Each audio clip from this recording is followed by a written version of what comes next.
All right, what is up, everyone? Welcome into Inside the Hoosier Mind. I am back with my special guest, Jonathan. He has decided to come back.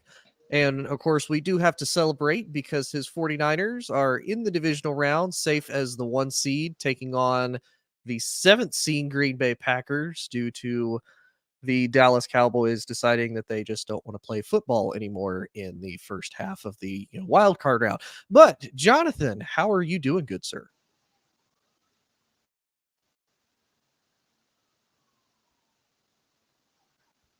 Uh-oh. Do I still got him? What just happened? They say you're frozen. I can hear you.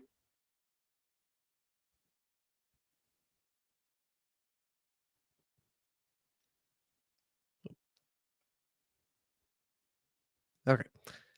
Well, while Jonathan's trying to figure out some of the technical difficulties, I'll kind of break down at least my initial thoughts on the whole Green Bay debauchery, and hopefully Jonathan will be able to hop back in when hopefully everything gets figured out and fixed. So the first thing we obviously want to talk about is the fact that Dallas just completely decided that they didn't want to play football for whatever reason on this past Sunday. And it started out, Green Bay won the toss. They decide to take the ball, run it down the field. And I told everybody beforehand, if there was ever a way for Green Bay to win this game, it was going to be by running the ball on Dallas. If there's anything that you can do, you can run the ball with absolutely no problem. Aaron Jones proved that last year. He's proved that the last few times the Packers and Dallas have faced off and he's been on the team. Aaron Jones has gone absolutely buck wild and just ran all over them with absolutely no issues. The thing that really aggravates me, though, is the praise and the love that Jordan Love gets out of doing this, even though they only ran the ball 33 times and they only let Jordan Love pass the ball 21 times. There he is. Hey, I don't know what happened there, but I'm glad I'm back. Okay, awesome. It happens. I was kind of in the middle of my rant. Is basically, here's my thing. I've been the biggest Jordan Love hater. I'm still the biggest Jordan Love hater that's probably going to be out there for somebody who I would only call myself as a part-time Bears fan. And here's the reason why I say it. It's nothing that Jordan Love has done. It honestly hasn't. Like Tom Brady, I could make the argument when he was around. He's a great person. I could not stand him as an athlete because I would watch him just throw a grown man temper tantrum. I'm like, nah, I can't. I can't respect you. I can't have anything for you. It's like, nah, I can't really do that. Aaron Rodgers is his whole entity by itself. He's cocky. You watch him on the field. He's talking about, oh, I don't have enough weapons in Green Bay, but you have to pay me more money. Okay, right, Aaron, you're supposed to be the smartest guy in the room, or at least that's the attitude that you portray. So you tell me that you can't do financials and realize that the bigger percentage of the cap pie that you take, you lose out on potentially paying other players. You're losing out on that, Aaron. Just right. I know I'm a simple little uneducated, city dude. But, yeah, you didn't go to Cal. How dare you? I'm just a dude that was in the service. I'm just dumb old soldier following orders. But even I can figure that out. And then you got Jordan Love. Jordan Love comes into a franchise. He sat behind Aaron Rodgers for 3 years. They even debated on paying Aaron Rodgers more money this past offseason before trading him to the Jets because they just didn't know what they were going to get out of Jordan Love. Mm-hmm. Starts out the season 3-6. We're thinking, oh man, Green Bay's dead in the water. There's absolutely no way. Right. He ends up leading them on a 6-2 stretch. They managed to make the wild card as the 7th seed. And, the rest has been history. They end up coming to Dallas, put the whoop down on them. Now they're sitting at 10-8 going into the divisional round to take on your San Francisco 49ers. Mm-hmm.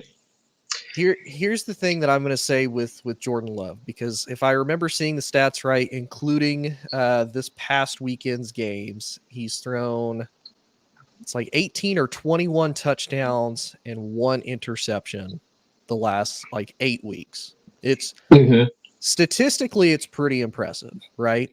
Sure. Here's the other argument that I've made against Jordan Love, and this is where I want people to really pump the brakes. who has he faced in the last 7 weeks that you're like, oh wow, look at them, they're just absolutely, running away with it. So last 7 games, they faced the Lions, who are in their division. So, that's kind of be expected. You may or may not get a win. They were able to win in Detroit, which is, pretty impressive. They were able to beat the Chiefs, who, let's be realistic, with the exception of literally having their hands amputated, the Chiefs wide receivers can't really catch to start with, and they were able to beat them by 8. So, okay, I could maybe give you that one, no problem with that. Then you lost to the Giants of all teams. You lost to the Buccaneers, who have been playing pretty decent. You struggle to get a win against the Carolina Panthers of all teams. You beat a Nate Mullins-led Vikings team, and then you're able to squeak out a win against the Bears, the very last game of the season, 17-9, and then you put the whoop on Dallas. So if you want to get technical, they've beat 3 playoff teams in this stretch. Detroit, you could maybe make an argument as cocky, also in the division. Chiefs have struggled. Here's the thing that also aggravates me is, so I know you're probably not the biggest Cowboys fan. A lot of people usually are. A lot of people hate the Cowboys. I get it. I got no problem with that. Here's where I think the double standard is weird, though. Whenever Dallas wins, what's usually the narrative that everybody says? Oh, well, You mean from a Cowboys fan?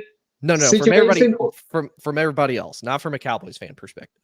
Well, this year it's been, if they're at home, we're expecting them to win at home.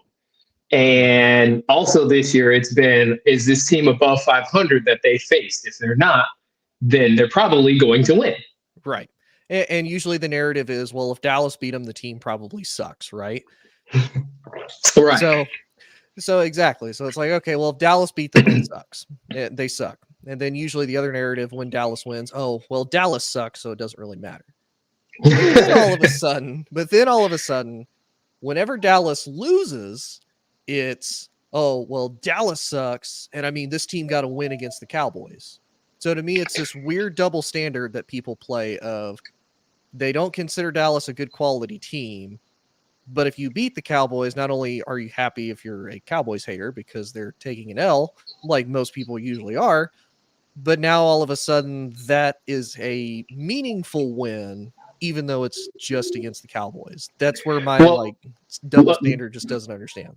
Let me address that really quick, because the problem with the Dallas thing was a Dallas problem. Because Dallas created the narrative and the expectation on themselves. Micah Parsons, week 2, week 2, after they beat I believe it was the Giants and then the Jets. Yeah. And they beat them 40-something to a lot to a little, right? Yeah. Micah Parsons was the one going on his podcast and saying, we're taking this to the Super Bowl. Micah Parsons started that. Right. And then they go and play the Cardinals, which is not a good team. No. They didn't even have Kyler Murray when they played Dallas. And the Cardinals beat them at home. And then they started talking about the 49ers, because all offseason long, the narrative with the Cowboys was the Niners have beat us 3 straight times, and we got to see them in next year, right? We're going to have something for them next year, was what I was hearing. Jerry Jones was going on and saying, the 49ers are going to, hopefully, they're going to have to go through us 2 times, right? This is before the game. Right. Then the game plays out, and the narrative right before the game is Dak Prescott is an MVP caliber. Look at his stats. Look at what he's doing. Look at Micah Parsons. Look at what they're doing. Then the game plays out, and in the first quarter, the difference is clear. And then the Cowboys proceeded after that to do nothing but talk about the 49ers all year long. It was their bugaboo all year long. Yeah. And they were talking about Debo, and they were talking about George Kittle with the shirt.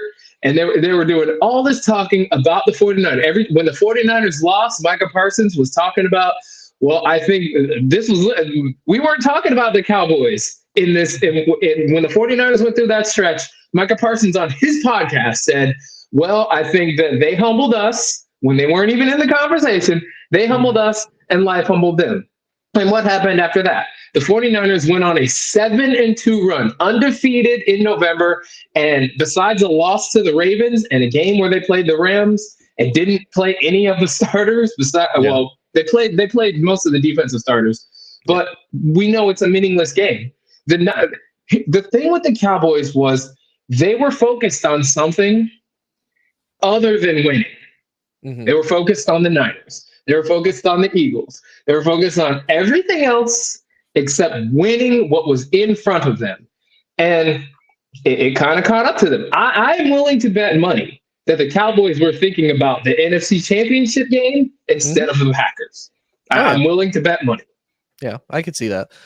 But I kind of go back to my question then. So do you think that even with all of the talking, because this is kind of where my big focal point has been, is do you think people really looked at Dallas as being a fairly decent team? Because now, again, the whole narrative is going to be, especially, for Cowboys haters and, mostly Packers fans, is, oh, well, they beat the Cowboys. They beat them wholeheartedly. And, again, going off of record, they can't deny, Dallas was a quote unquote good team. Now, albeit they had a lot of help. Philly decided to have a, just absolutely abysmal collapse, which we'll cover that here in a little bit. And, obviously the 49ers locked up the 1 seed. They had a controversial ending against the Lions, which we could probably cover into a little bit since you and I didn't get to break that down very much. But I mean, overall, they were technically the number 2 seed in the NFC. They were 12-5. Again, that's just where I'm always confused is they have everything. And again, I'm not trying to make this like deeper than what it is. I'm just always confused at people's kind of double standards of, is Dallas good or are they not? If they're not good, I mean, I get that. As a Cowboys fan, I can see, believe me, y'all, everybody has a chance to win. You can be 0-13. You got a chance to win against Dallas. I'm never arguing or denying that by no stretch of the imagination. That's always a possibility. Well, okay, so I'll answer your question in a couple of ways. When you say, is Dallas a good team? Do you mean above average or Super Bowl caliber? I would say above average because everybody puts that narrative that it's they're Super Bowl caliber.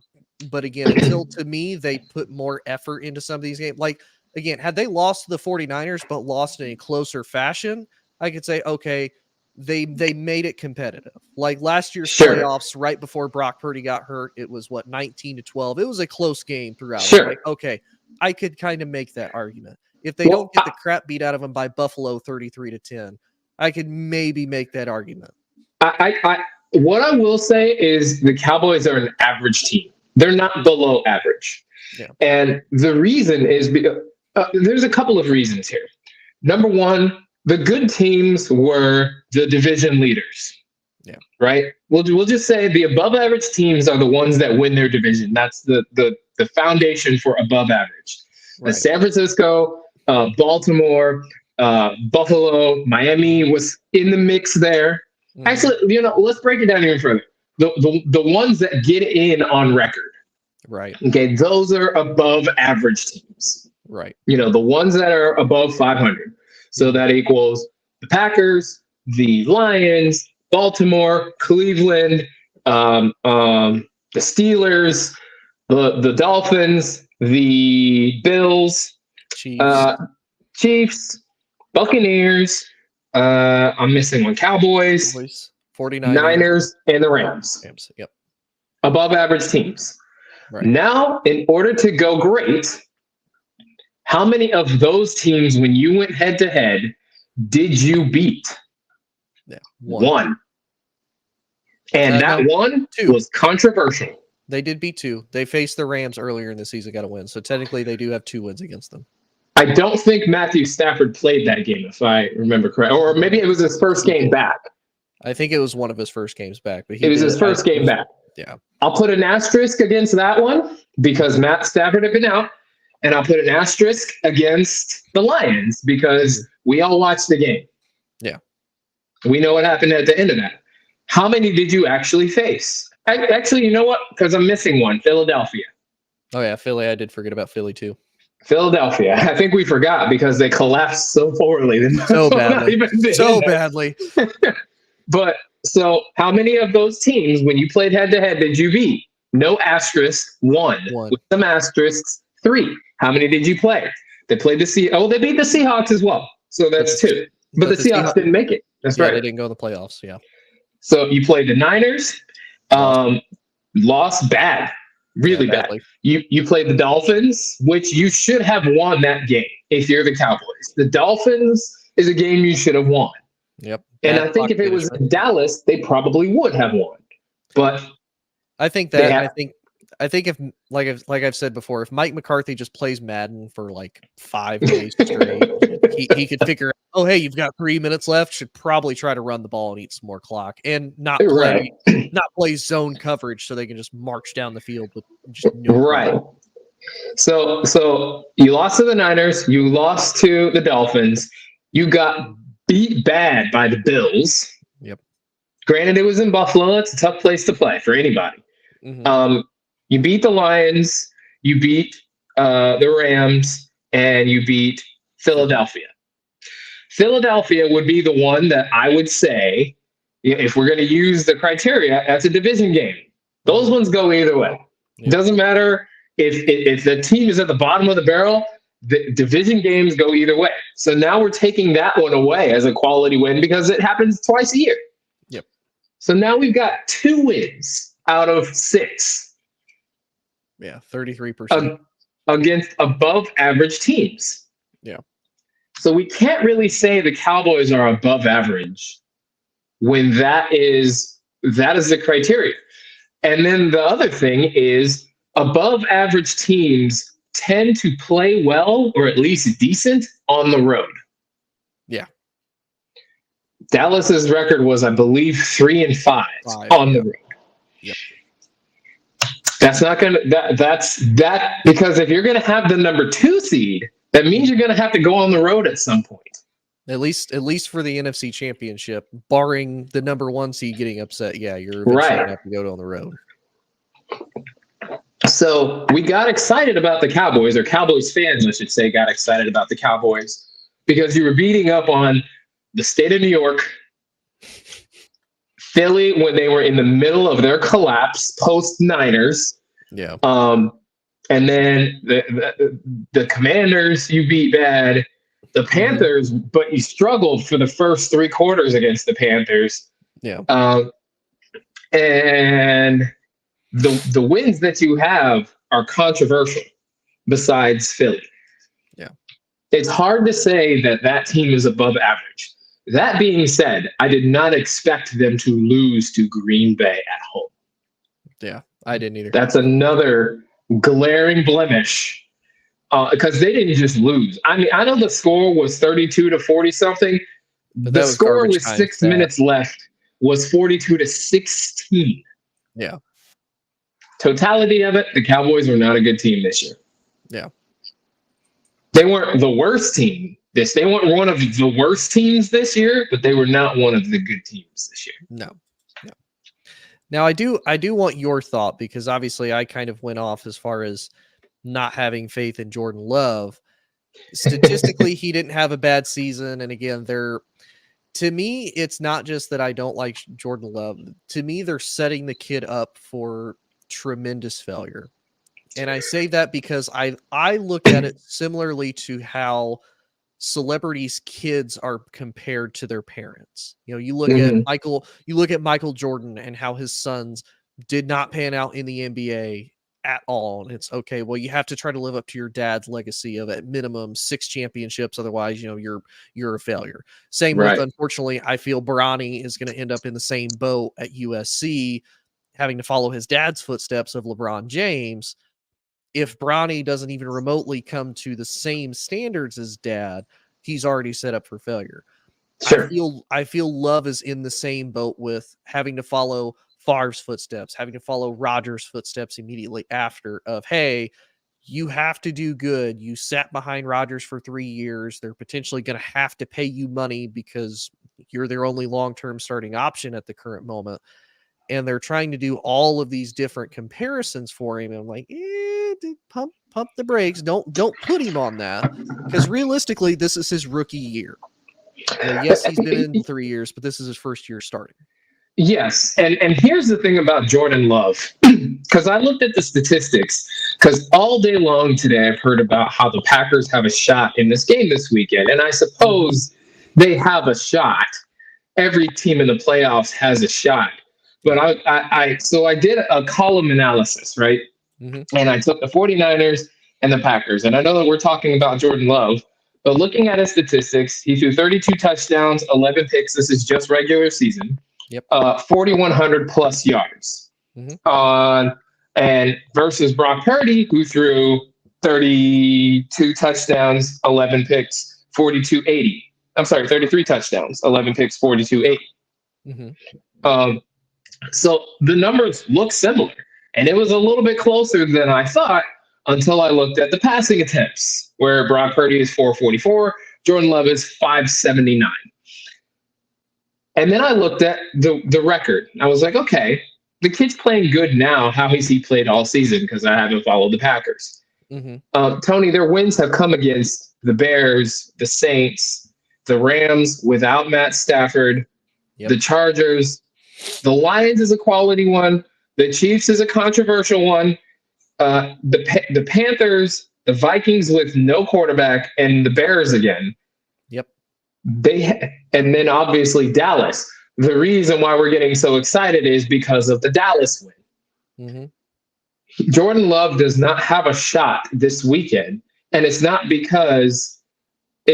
just because I'm a Niners fan. He hasn't beat a quarterback, really. I mean, besides Patrick Mahomes. And we watched the Thanksgiving game against Detroit. There was a lot of pull and pray when it comes to his touchdowns. Like the first play of the game was like a 60-yard bomb that the corner misread, or the safety misread. And there were the Lions are not the Lions are a momentum team. Mm-hmm. And especially at home. They're a lot like Dallas. If they don't get off to a hot start, they're going to struggle. Right. And when you have a division rival and they have momentum, it's easy to ride that wave. But and then you look at who we lost to, and we have Atlanta in the beginning of the season, the Raiders in the beginning of the season. We got the Broncos, the Vikings, the Steelers. Stop me when you hear a good quarterback or a good defense.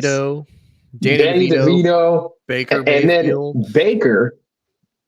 I mean, that's really the only team really that has a good defense and a decent quarterback besides Detroit. And when they lost to Detroit at home, it was 34-20. I mean, so we're getting excited, and we're kind of riding this Dallas wave into the playoffs. We're getting excited about Jordan Love, and then we look at the stats and we go, oh, man, look at all these yards. But you got to look at the quality of the wins. These wins, I mean, the Chargers without Matt Stafford, the Rams without Matt Stafford. That's not a great defense. 20-3 is the win. They beat the Chargers. Not a good team. 23-20. I mean, and the Saints, I know you didn't watch the Saints game. I can tell you this. It was 17-0 until Derek Carr got hurt. Right. Then they make a comeback because Derek Carr's then out of the game. So, yeah, you realistically almost lost to New Orleans with a backup quarterback. Almost. Right. And you're beating Carolina by 3.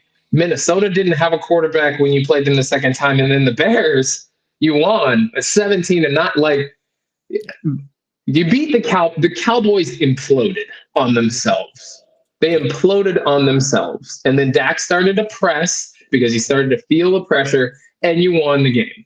Yep. But let's not act like Jordan. I mean, I was hearing stuff like he's way more athletic, and they're comparing him to Brock Purdy. He's way more athletic than Brock Purdy, the arm angles and all this stuff. And I'm like, I know we have to hype this game up this weekend for it to get the viewership, and we have to make it seem like the Packers have a chance. But we're talking about Jordan Love, who lost to Danny DeVito and who lost to Baker.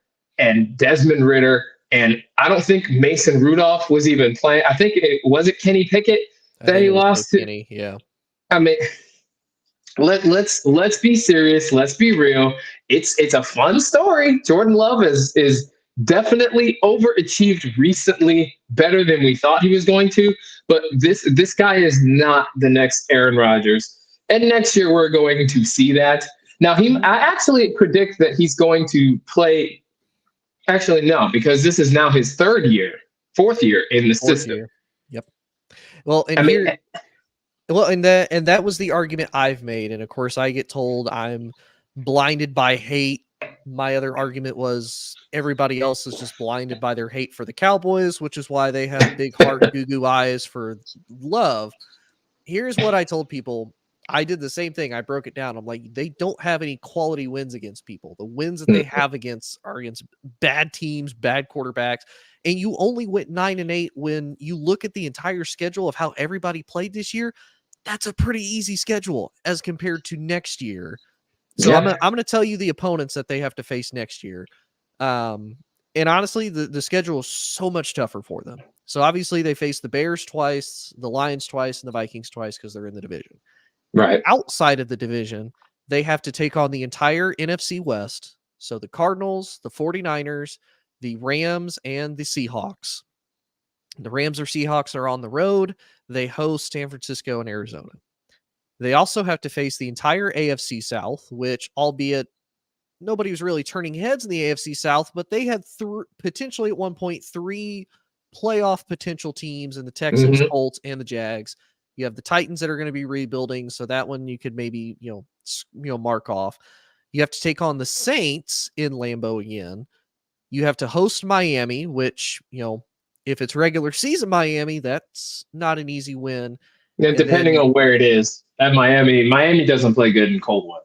No, and then you have to go to Philadelphia to take on the Eagles. That's going to be tough. He doesn't have an easy schedule next year, and I'm kind of sitting here thinking. Next year's going to be the stroke of midnight for Jordan Love, and we're going to see who he actually is. Because looking at the schedule, like when I saw the side-by-side stats for this weekend, I was like, oh, maybe this is closer than I'm thinking. Maybe I'm underestimating. And then I looked at the schedule. 6 of those games are against really bad teams every year, besides the Lions and the Chiefs. But even the Chiefs, they weren't I think they're going to lose this weekend. There's not a lot of quality way. I mean, they got blown out by Baker Mayfield. Yeah. I get that it's exciting. They beat America's team, right? And so we start to lift them a little bit higher. No, Dallas imploded. They imploded on themselves once the pressure got to them because they were at home. They were Super Bowl or bust. I don't know why they're saying Super Bowl when they haven't made it to an NFC Championship game in the last 30 years. But they were Super Bowl or bust. They started to feel the pressure once they got behind, and then they imploded. This weekend is a different team that's fully rested, fully healthy, fully locked in, and they actually have Super Bowl aspirations. They've been to the NFC Championship game 3 of the last 4 years. They've been to the Super Bowl twice in recent history. This is a different animal. This is a different team, different mentality. This is not hype. They went to Philly and blew them out, changed their season. They blew out Dallas. They blew out Jacksonville. They beat Seattle twice. This is a different animal. Jordan Love's going to struggle. The other thing about this game is the Cowboys defense is a man-to-man defense. Yes. Why? I don't know. Jordan Love has receivers on the outside that can get separation. Now, we all watched the game. It seemed like there was no cornerback on a lot of these throws down the field, but they have a lot of receivers that can get separation. Dallas really doesn't have a good corner, a good man-to-man corner. Deron Bland was doing a lot of pick sixes. I get that. But he was undercutting a lot of routes on bad throws by bad quarterbacks. That was where he was making his money. Duran reminds me a lot of what Trayvon Diggs was doing both his rookie year and his second year. Because if you remember, Trayvon Diggs had 11 interceptions, and it was the same thing. It was a 50-50 chance ball. Either you're going to win and you're going to get the pick and you're going to make magic happen, or you're going to get busted because your coverage is blown and you're going to pay for it. And most of those pick sixes, in fact, all of them, I think, came on 5-and-out routes, where if you get the interception and you're upright, there's nothing between you and the rest of and the end zone on the other side. And the quarterback just made a bad throw. Bad quarterback, bad team, bad play equals positive. Yeah. I mean, that and one of the criticisms about Deron Bland was the same criticism about Trayvon Diggs. They can get beat. Yep. And that's what happened. And so when you have a quarterback that, I mean, Tony, you and I can make throws to wide open guys where there's nobody on the screen between the receiver and anybody on the Cowboys. Like, you saw a lineman running back before you saw a corner or a safety or a secondary player. We can make those throws. Yeah. But the 49ers play zone. They're the seventh most efficient in zone defense, and they have good corners that can play man. They've been doing it all season long. Mm-hmm. Best secondary, one of the best secondaries in the league. It's a cute story. Packers fans don't even expect them to win this. They're happy that they made it through the Cowboys. I don't know, man. There's some Packers fans that they're trying to make the argument, man. They're trying. Yeah, the real extreme fanatics are trying to make the argument. They're showing. I saw highlights of Brock Purdy throwing an interception against the Vikings. Do you know when that game happened? Before Halloween of last year. Before Halloween. I say when they were on a bad skid, they lose to the Browns again. Last second field goal. The Vikings didn't really blow them out. I think the only team that truly beat them heartedly was the Bengals, and that was when Joe Burrow decided to be a quarterback again and get into his rhythm. So yeah, I agree. And the thing about it is I think Brock Purdy's Mr. Irrelevant draft status is what's really hindering him here. We got to stop that. This kid has been in the league for a year and a half now. Jordan Love has been in the league for Jordan Love should be way above Brock Purdy when it comes to yards, when it comes to efficiency. And Brock Purdy has surpassed him by almost 100 yards on more than 100 less attempts. Yeah. So he's higher efficient and all of that. Like, we got to stop with this draft thing. Well, and here's the other thing that I'll make an argument on, and then we'll move on, because unfortunately we've spent half an hour talking on Jordan Love, and I can't stand it. Everybody wants to talk about, oh well, Jordan Love got to sit behind Aaron Rodgers for 3 years, like he should be miles ahead of everybody else. You want to know the argument I make to that? How many quarterbacks sat behind Tom Brady forever? One in particular by the name of Brian Hoyer sat behind Tom Brady how many damn decades? And nobody's out here like, oh my God, Brian Hoyer should be the next greatest thing. He got to learn behind the GOAT. Blaine Gabbert got to sit behind him for 2 years in Tampa Bay. He should be the GOAT. Jimmy Garoppolo. Behind Patrick Mahomes. Jimmy Garoppolo, like all of these guys, yes, you can sit behind a dude. Doesn't necessarily mean you're going to pick up on everything he does. You don't read the field the way he does. You're not making throws that he may or may not do. Everybody is different. And yeah, I agree. Again, I believe the Packers made a stupid decision when they traded up to get this kid at a Utah State who maybe people had them higher up on their draft boards than what we may or may not ever know. I honestly feel like he was probably a third, fourth round guy. Let him sit as a backup, see what he does. I don't think he's a starter. I think the fact that they kept paying Aaron to delay giving the kid the keys to the castle says a lot, considering they're the only ones that have had anything to do with him. They're like, yeah, we don't really want to do it yet. I'm like, that says a lot. That says a lot. And oh my God, look, we did it. We went 9-8 on a crappy schedule and managed to get in the playoffs, and we beat a playoff team. Whatever. But we'll move on to the team that we were talking about a little bit earlier. We'll touch on them real quick because I know we've broken it down. The Philadelphia Eagles also getting blown out by what a collapse. The Tampa Bay what Buccaneers. A collapse. It's crazy. 1-6 in their last 7 games. Defense was ranked 32nd in the league. 1-6? What, really? The only game they won was against one of the 2 games against the Giants. The Giants, that's right. And it took a last minute. Tommy DeVito got hurt, so they put Tyrod Taylor in, and it came down to the very last 4th down play, and the Giants were actually close to the red zone. I remember that. Yeah, they get an incompletion, and Philly survives to continue. That was at home too, wasn't it? Weren't they in Philly that game? Yes, they were in Philly. Oh man! So they what go a collapse. 1-6. Everybody's frustrated. We're seeing AJ Brown kind of be a toxicity to the locker room. He's since deleted everything to do with the Philadelphia Eagles off of his social media. He's starting to sound like another Brown that we know. You know, it's funny. We were talking about that the other day in the group chat. You know who he kind of reminds me of here? He's a little bit of a mix of T.O. and Antonio Brown to me, because he's got all the potential. He can do it when everything's going right. And then he's got to go somewhere else to where it's going to potentially work out and go right. Right. And here's the problem that the Eagles have. And it's a couple of problems, actually. Number one is Jalen Hurts. That's a problem.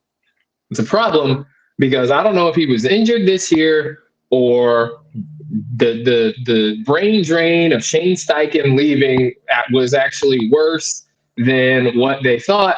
But Jalen Hurts when has Jalen Hurts ever been a passing quarterback?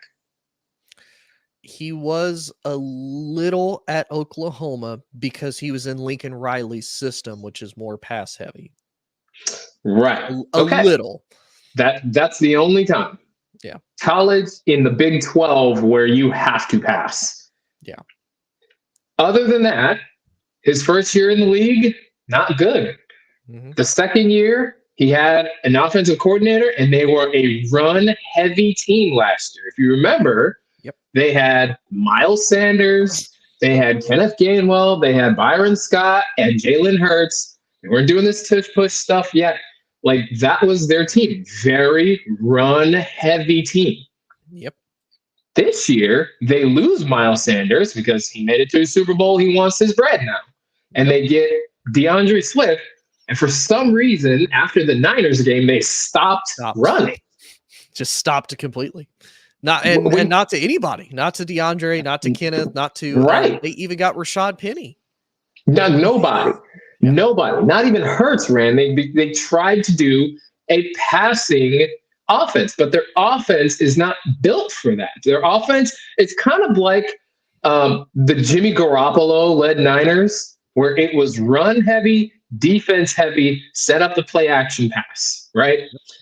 Last year, that's how they were. Run heavy, defense heavy, set up the play action pass. This year, they were probably one of the worst defenses. As a matter of fact, once Matt Patricia took over, they became the worst defense in the league. Yep. And then they're not going to run the ball. Well, that leaves Jalen, you have to take us to the promised land with your arm. And after the 49ers were up 2 scores, they realized, and Nick Bosa said this, he's looking at the line every time. His eyes aren't staying down the field. He's focusing on the rush because that's what Jalen Hurts has always been. Run first. If the first read isn't there, he looks to run. Yep. And when the line is crowding the pocket, he can't go anywhere, and now you have a problem. Well, the Niners said, we put it on tape. And every single team after that, these weren't great teams. These weren't on the Niners level. These were the Cowboys and the Seahawks and the not even the Geno Smith Seahawks, the Drew Lock-led Seahawks. The Cardinals at home. These aren't world-beating defenses, but they watch the tape. Jalen's going to take his eyes off of the downfield and look at the line. And every defense can push and not rush. And once your eyes come down, you're screwed as a quarterback because now your timing is off. And so every single team, after the 49ers played them, just about every team beat them. Yep. Yeah. And here's the other thing too that I've heard a lot of people say, and it's kind of funny, is it didn't really come out until right about the wild card weekend start, right about when Dallas lost is when I started to see more of the rumors ramp up of, if the Eagles lose, is this going to lead to Nick Sirianni getting fired? Mm-hmm. I don't know if it's this season he gets fired, but next season he starts on the hot seat. And I think that's the right move.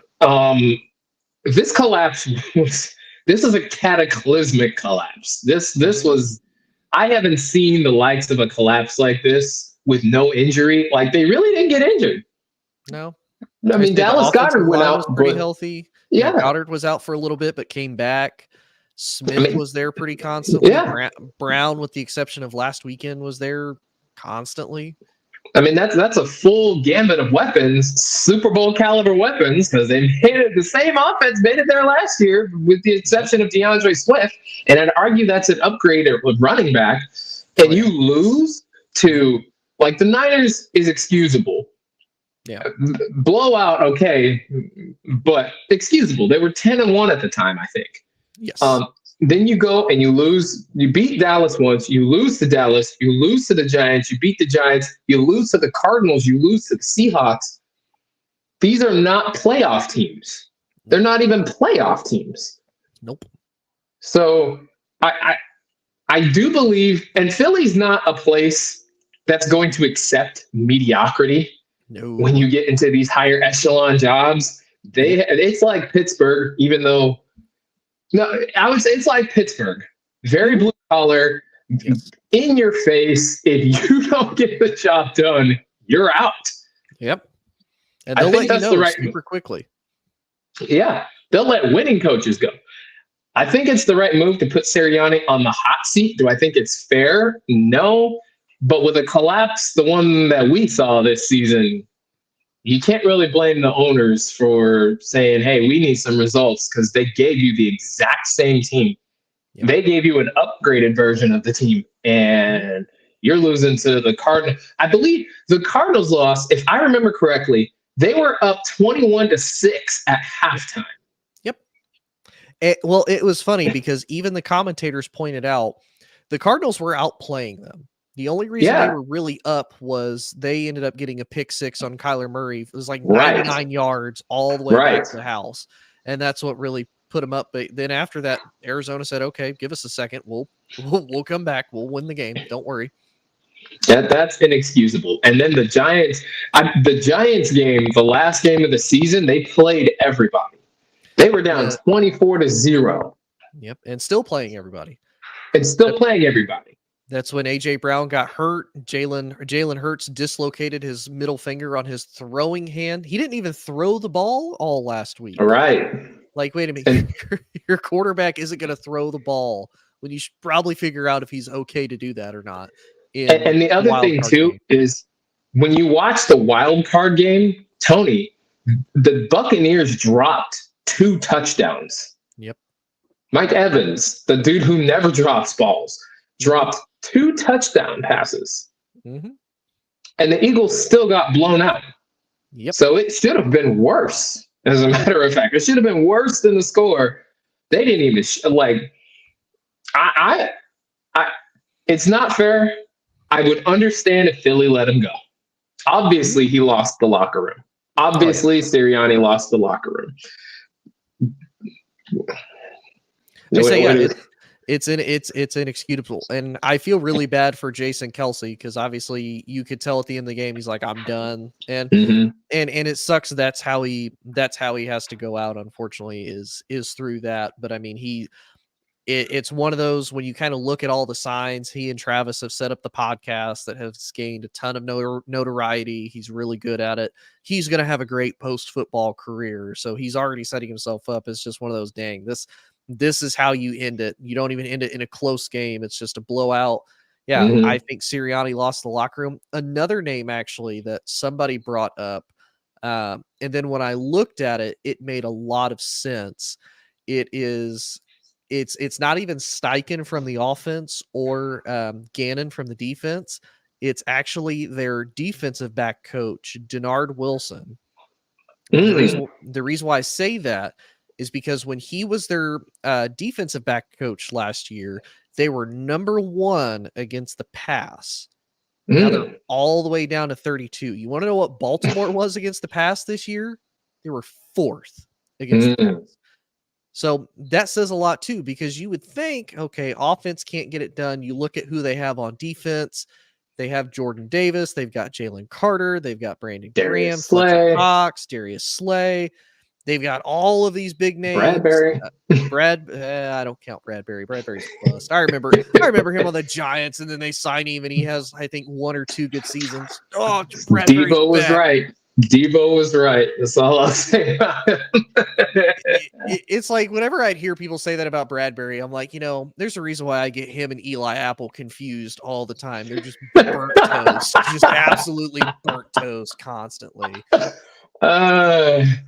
Yeah, I can't explain, and we'll probably figure out during the off season once the pieces get reworked what was going on. I mean, here's another thing too. I don't know if you saw what Hargrave, the 49ers D tackle, said about Philly, about their practices. He came from Philly, and reporters were asking him what the difference was between Niners practices and Eagles practices. And he kind of let on that the Eagles practices were a lot less intense than the Niners practices. And obviously that made some of the Eagles players upset, but then they go out and they perform, and you see the Buccaneers were ready. Mm-hmm. Yeah. And I think I do want to give credit to Baker a little bit, because if there's anybody, and I don't know how you feel about this may be a little bit controversial, and I'm not trying to be dismissive on what happened to the guy. I don't think DeMar Hamlin should get comeback player of the year purely because of what happened. I think it's tragic what happened. I think it's great that he's able to come back and still play. I don't think a guy who basically takes a couple snaps on the field, is no impact for the Bills defense, did not really do anything truly special this year, should get comeback player of the year when you didn't really do anything to deserve that. Like, how many times have we seen people do comeback player of the year?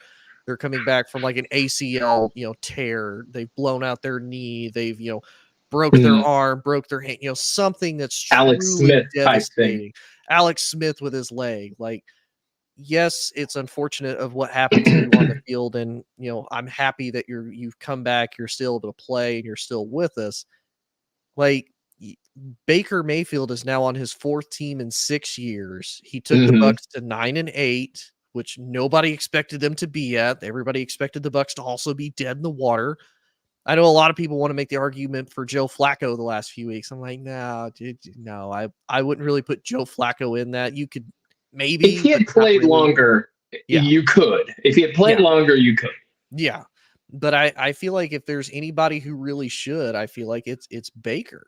Like, he started out crappy with Carolina when he got traded. He then gets a cut. He goes to the Rams.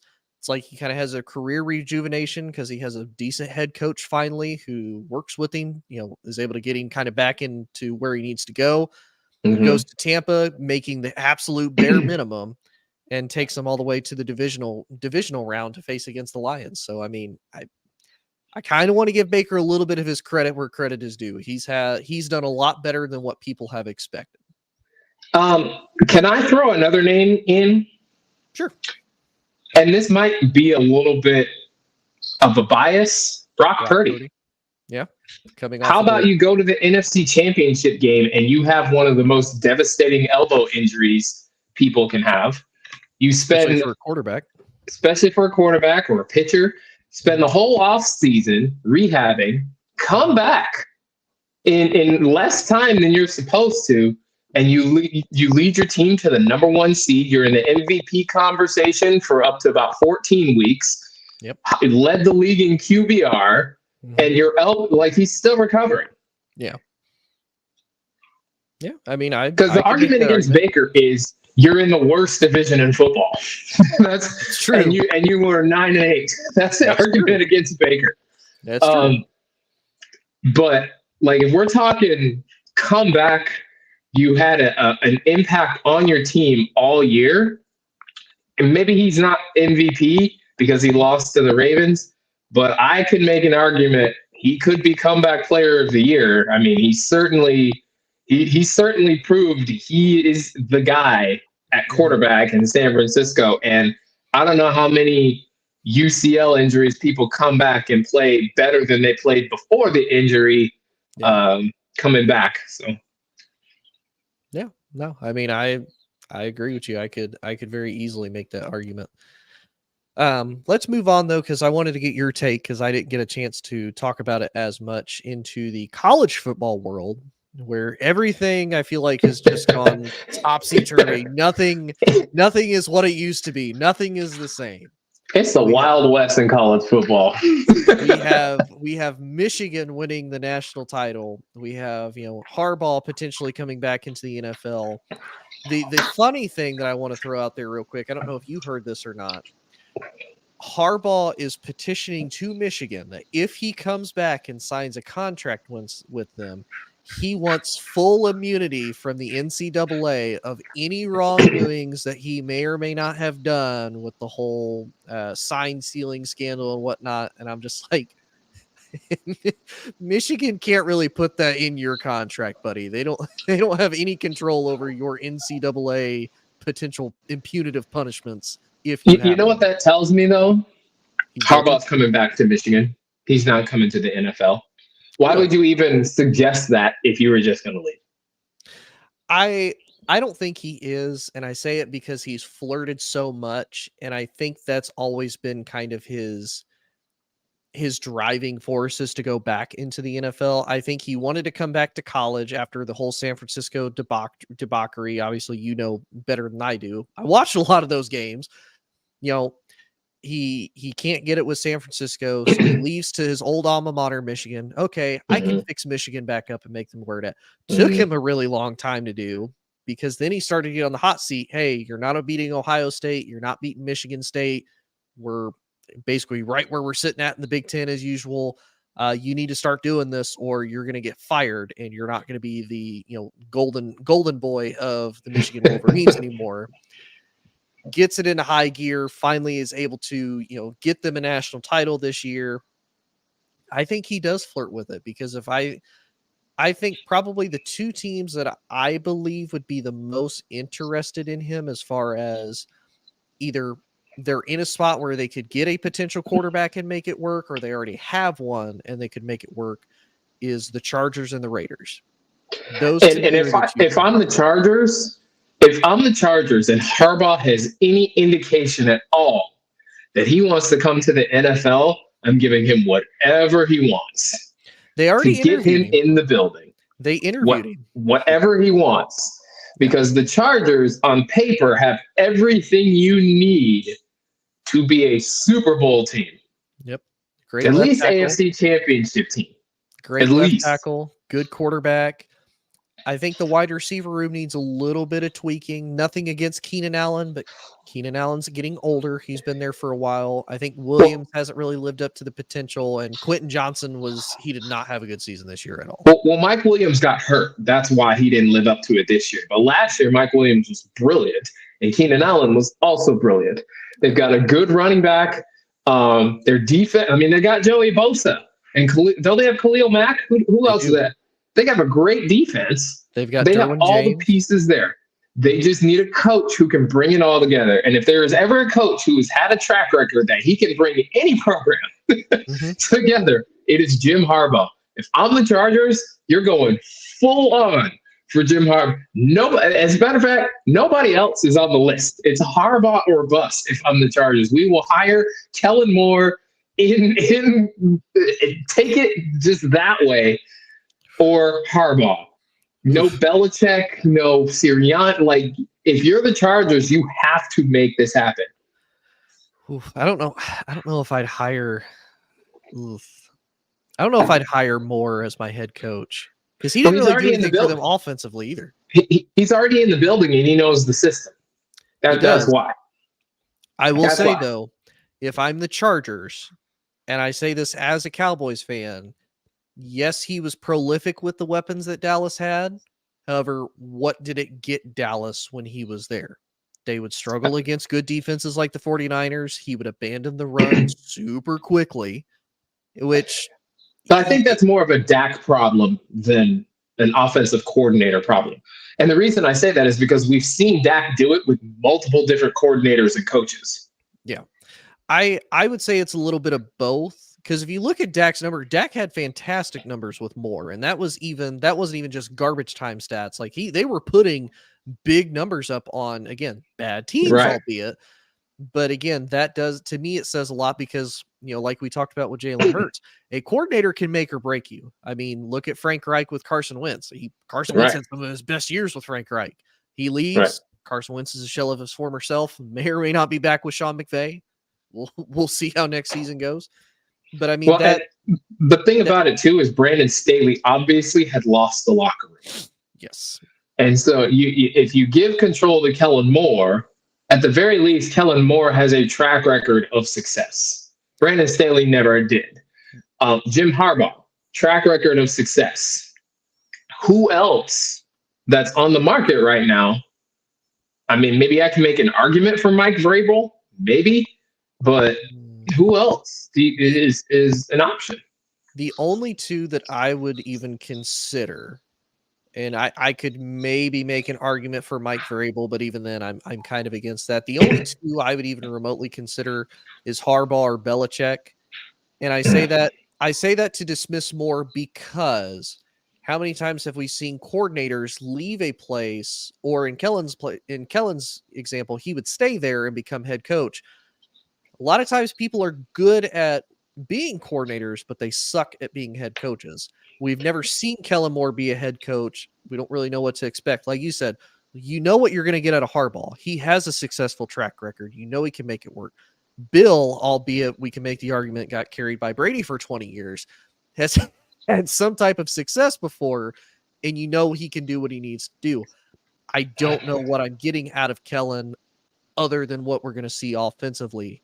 What is he going to do on the defensive side of the ball? Now, obviously, he's going to get a coordinator, but we've kind of seen, to me, with the coach, if you're a defensive coach, you got to have a really good offensive coordinator be able to make it work because you got to have that person to really be your true number two and run the offense. Right. Whereas I feel like with offensive coaches, they don't necessarily put as much thought into the defense as far as a defensive coach, which to me kind of hurts them in the long run. When it's like, you do kind of need that number two for your defense. You can't just make it up by let's just score a crap ton of points and hold on for dear life, basically. Right. And the basic argument that you're making is if you're not going to be like the Chiefs, you should at least be like the Bills. Yes. That's the basic argument that you're making. If you're going to be a defensive coach, you need to have an offensive coordinator who is in lockstep with your quarterback. Mm-hmm. If you're going to be an offensive coach, you want a decent defense. You don't just want to be wet tissue paper, but your focus is on the offense. Or like Kyle Shanahan. Mm-hmm. The problem there is Kyle Shanahan also, for the last 3-4 years, has had an excellent defense. Yes, and I think that's more GM related than it is Shanahan related, because John Lynch is an excellent defensive mind who can spot defensive players. I mean, you look back at his draft, he's drafted a lot of great defensive players. Yeah. And he's asked Kyle Shanahan, what do you want on offense? Which is why you get Ayuk and Adebo and certain quarterback archetypes, the Brock Purdy archetype, the Jimmy Garoppolo archetype. So this is why I think Kellen Moore, like if they can't get Harbaugh for whatever reason, they should hire Kellen Moore as the head coach. He does have a track record of success, albeit with Dallas. Dallas has the wrong quarterback. The Chargers have a fantastic quarterback. And what we don't know is the Staley-Kellen Moore dynamic because Staley lost the locker room. The defense didn't even want to play. Yeah. Kellen Moore gets in there, new energy. He can work his system the way that he wants it to from the beginning of the year, and we see what we have. Yeah. He's already been here. He knows how we operate things. If they can't get Harbaugh, because Bill Belichick, pre and post Brady, the record's not good. No. Like we're judging Bill on the years that he had the GOAT at quarterback and a very good defense. Mm-hmm. His track record without Brady is a losing record. Yep. In his whole career. Mm-hmm. I don't know if I would trust him to come into a new system with the offense of the Chargers should be way more high octane than it has been with the weapons that they have. Mm-hmm. Now, the only thing I would, though, with Bill, because kind of the same thing, you would have more of that kind of how the Bills are run. You have a good defensive coach that because look at how well he did with Josh McDaniels as his offensive coordinator. Because really, the best year he had post Brady was Mac Jones' rookie year because Josh McDaniels was still the OC. And I would even make an argument, Josh McDaniels is a perfect example of great offensive coordinator, terribly bad head coach with the Broncos and the Raiders both. Absolute garbage. Right. So to me, I could see if they chose to go with Bill, the defense is going to be solid because he's a defensive guy to start with anyway. I think he would definitely pick, and he may even keep Kellen. Be like, look, I want a guy that I know is going to make our offense click, that's going to be prolific, because I know that's not my forte. Now, albeit, I think Bill's losing it a little bit because he said Matt Patricia could call offense, and we all saw how that went. Right. But I could see that. Yeah. I can see that. Bill would have to be comfortable not having all the power, and I don't think that's how Bill runs his teams. I don't either. I will say I do kind of wonder with New England if it wasn't I don't want to leave the place I've been for 24 years, because he even said he would be open to staying as head coach, but relieving himself of the GM position. So maybe he's open to it. We don't really know. We won't know until obviously as the season progresses, we'll find out. Be interesting to see. The other thing though, that I do want to cover is Nick Saban is retired. So now Kellen DeBoer from Washington is now the head coach of the Alabama Crimson Tide. The end of the dynasty. It's over. You think it's the end of the Alabama dynasty, huh? Yep. I've heard a lot of people say that. I'm not ready to say it yet, mainly because we haven't seen what Kellen DeBoer can do with this Alabama team yet. We saw what he did with Washington. They went, I think, 26-3, 25-3 in his 2 seasons that he was there. Yes, but Washington was in the Pac-12. Yes, very true. Alabama is the cornerstone of the SEC. Where they're going to have to face Texas, they're going to have to face OU, they're going to have to face LSU, they're eventually going to have to face Georgia. That's not even touching on the rivalry of Florida. And this is a different. The Alabama dynasty is over. Yeah. In the NFL, it's about the quarterback and the offensive minds when it comes to team success. In college football, it's about recruiting and your head coach. Yeah, and I will say one Alabama fan I know mentioned that, obviously everybody has already kind of jumped ship from Alabama pre Nick Saban retiring. I think a lot of that's due, though, to NIL. They kind of want to go to a place that, like you said, it's going to be a little bit easier to win, maybe even get a starting spot. Because, you think about it, you leave Alabama, you may or may not go to probably a Big Ten team where the realization is probably going to be a little bit more realistic. If you go to Ohio State, technically you can make the argument for Michigan. I don't think Michigan's even remotely in the playoffs next year with the schedule that they have. Even with the 12 team playoff? Oh, you haven't seen the Michigan schedule? Oh, buddy, it's so bad. I know they have to play. They have to play Oregon. They have to play USC. Is it Oregon? No, UCLA and USC. And I know they have to play the normal gauntlet of the Big Ten. Oh, it gets so much worse. It gets so much worse. So, All right, hit me with it. What do we got? all right, here we go. Okay, so they start out the season. They host the Fresno State Bulldogs. No big Okay. deal. Should be a pretty easy win. It's That's a not scary. cupcake, yeah. They then host the Texas Longhorns, the second game Okay. of the season. Again, we don't know if it's a win or not, kind of a toss-up, but should overall be a potentially tough matchup because they're not going to have J.J. McCarthy next season, and they may or may not have Harbaugh next season. Okay. Then they host the Arkansas State Red Wolves. Not really an issue. Should be pretty easy. They host USC. So again, without Caleb. Without Caleb, still with Lincoln, unless something crazy happens between now and the beginning of the season, they should still have Lincoln Riley at head coach. Obviously, they host Minnesota, which again, not really super. The cupcake. Yeah. They have to travel to Washington, so a rematch of the national title game. Who are losing both their quarterback and their head coach? And all three of their starting wide receivers are all. Yeah, that should be a win draft. for Michigan. That should be a win for Michigan. They, of course, go to Illinois. Not really too worried about that. They host Michigan State, albeit that's probably their biggest rivalry. That one's kind of a toss-up as far as what's going to happen. Yeah. They host Oregon. That one is probably going to be tough. Isn't Bo Nix going into the draft, though? He is. They did get a big name transfer court. Oh, Dylan Gabriel from Oklahoma this past season. No. No? No. Okay. Not against Michigan. That defense? No. They're losing a lot of people to the draft. Are they? How many people are they losing? I don't know the actual number. If I had to guess, they're going to lose at least, I would say, 10 to 11 people, both offense and defense, if I had to bet. Okay, so, all right. What's the rest of the schedule? Just so that I can work with the. So then they go to Indiana. That's a pretty easy win. They host Northwestern. That should be pretty easy. And then that'll be a tough one. And then they go to Ohio State, who, aside from losing Marvin Harrison Jr. and one offensive lineman, are bringing everybody that they had back.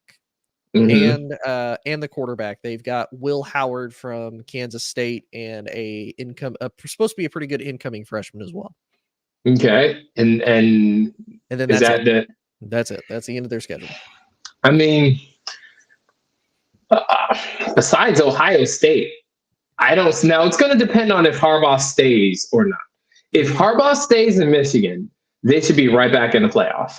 Because other than Ohio State, who else has a chance to beat Michigan? Given Harbaugh's track record, who else really scares you on that schedule? Maybe Texas? Maybe? Texas.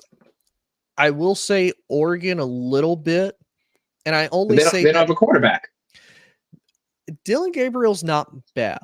Here's what I think about Dylan Gabriel, because I kind of see where you're coming from. I'm like, wait a minute. Dylan Gabriel. Wait a minute. Because not this last season, but season before then, they started out really hot. They took an L, and then they, went completely spiraled downhill from there. This year, in the Big 12, though. In the Big 12, yeah. Then they get this year, their biggest win is, of course, against Texas, which that's no slouch, considering, I mean, again, Texas only beat up on the Big 12, but they did beat Alabama, albeit in a down year. They're the only team other than Michigan to have beat Alabama this year. And now that Texas game for Oklahoma, though, that's the Super Bowl for them. Yes, 100%. like that's the national championship for them. 100%. That's one of the most storied rivalries ever. It seems like any year either one of those teams can win. It doesn't matter what the record is.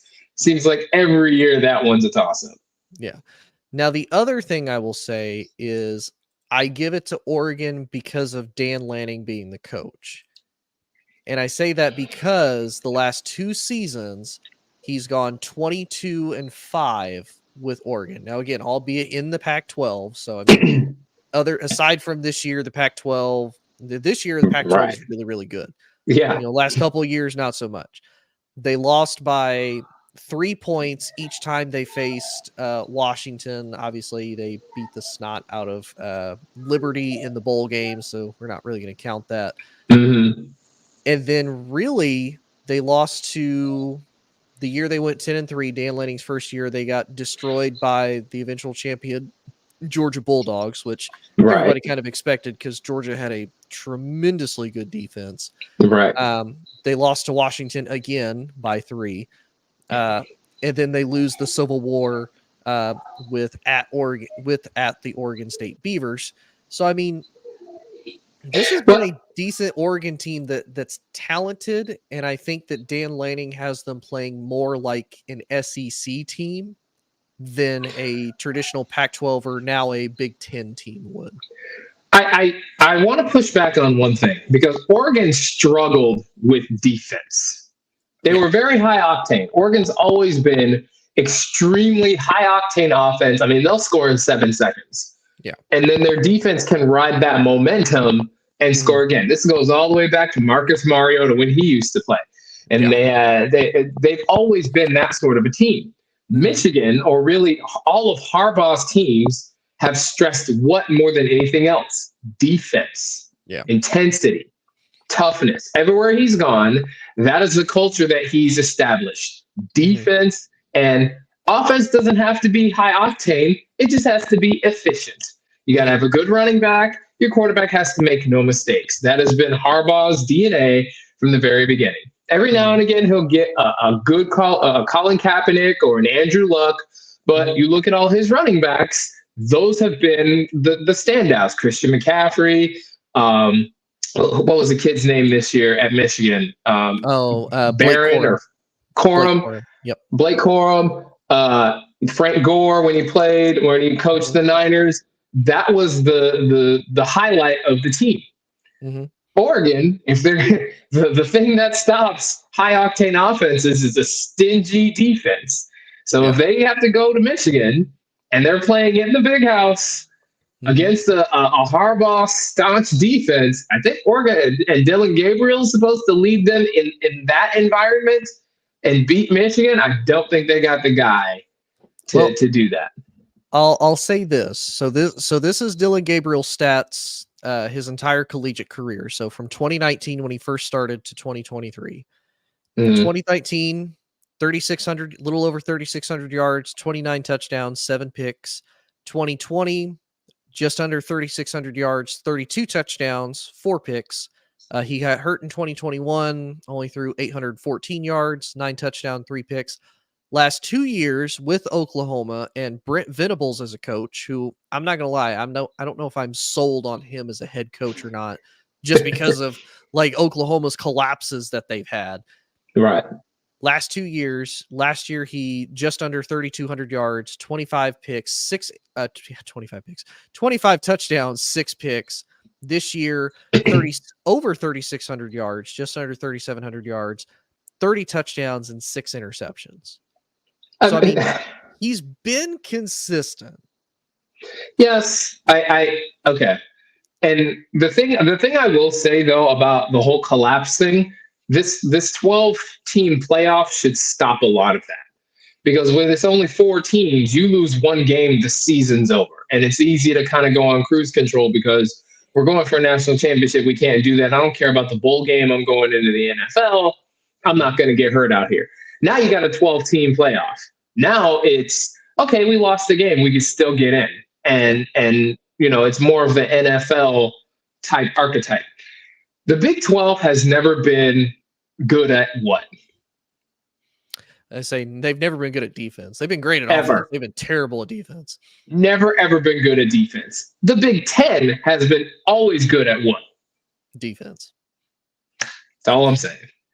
That's the funny thing to almost kind of derail it a little bit, because this is what a lot of SEC people give crap on the Big Ten about is SEC has been kind of known for a little bit more of a balance of both, or you have a super prolific offense and a pretty competent, complementing defense, or you have a super stifling defense and just a complementary offense.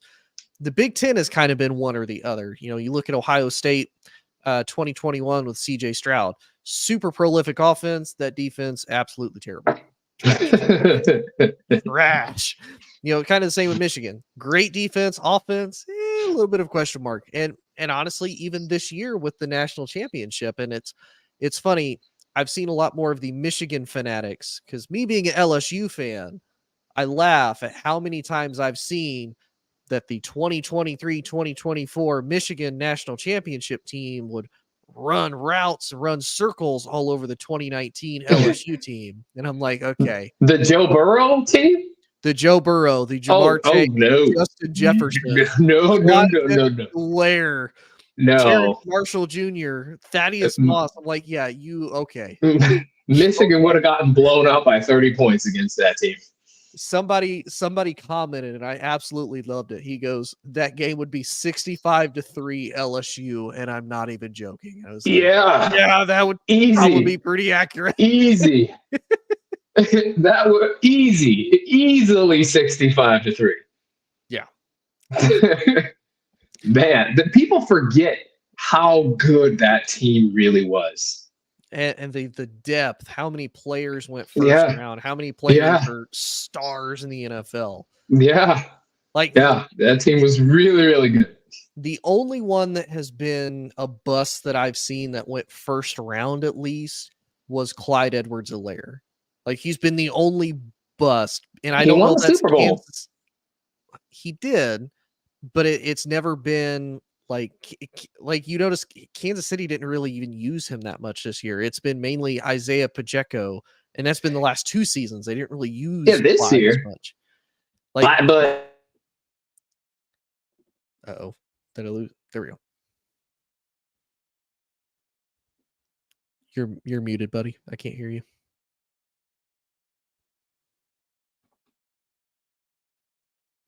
Nope. Yep.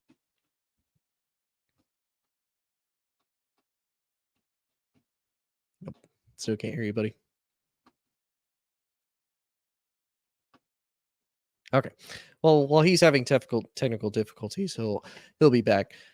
But no, I do kind of laugh, even though I do know a lot of Michigan fans. I was not thrilled that Michigan won the national title, but I mean that out of the teams that were left and made it, I kind of figured that Michigan would end up winning. I thought it would be a lot closer with Washington. Washington having the big 6-foot+ wide receivers, 3 first rounders. I thought Washington would keep it closer, especially with Penix at quarterback. But unfortunately, it didn't happen. Penix kind of reminds me a lot, and a lot of people have made the comparisons of Tua, where everything has to go right in order for him to really be that guy. And I kind of see that with Penix of he's got to be in the right situation. And unfortunately, Penix isn't able to be as athletic as he was when he was at IU because he unfortunately has an injury history. And let's see if Jonathan is... All right, how about now? Say something? Nope. Still can't hear you, buddy. Okay. Well, he's still working on that. But yeah, that's always just so funny to me that the Michigan team is supposedly going to beat the 2019 LSU Tigers team. Just absolutely mind-blowing. Can you hear me now? Can you hear me? I can hear you now, good sir. There we go. I apologize for that. No, that's okay. Believe me, technical difficulties happen all the time. Right. Yeah, so what were we talking about? Where are we now? Clyde Edwards-Helaire. So I want to... Oh, this is postseason. I need regular season. I'm looking at Clyde's stats. Okay, so this year, right, he was in 15 games. He only got 70 carries, 223 yards, and he got 1 touchdown. And keep in mind, he wasn't hurt this season. Oh, I mean, I got it. If your bust wins a Super Bowl, though, is it really a bust? I guess it would honestly depend on what would you consider a bust. Would you consider, the fact that Joe Burrow and Jamar Chase haven't won a Super Bowl? They got to one. They haven't won one. Justin Jefferson hasn't got to one. I don't think Joe Burrow's a bust.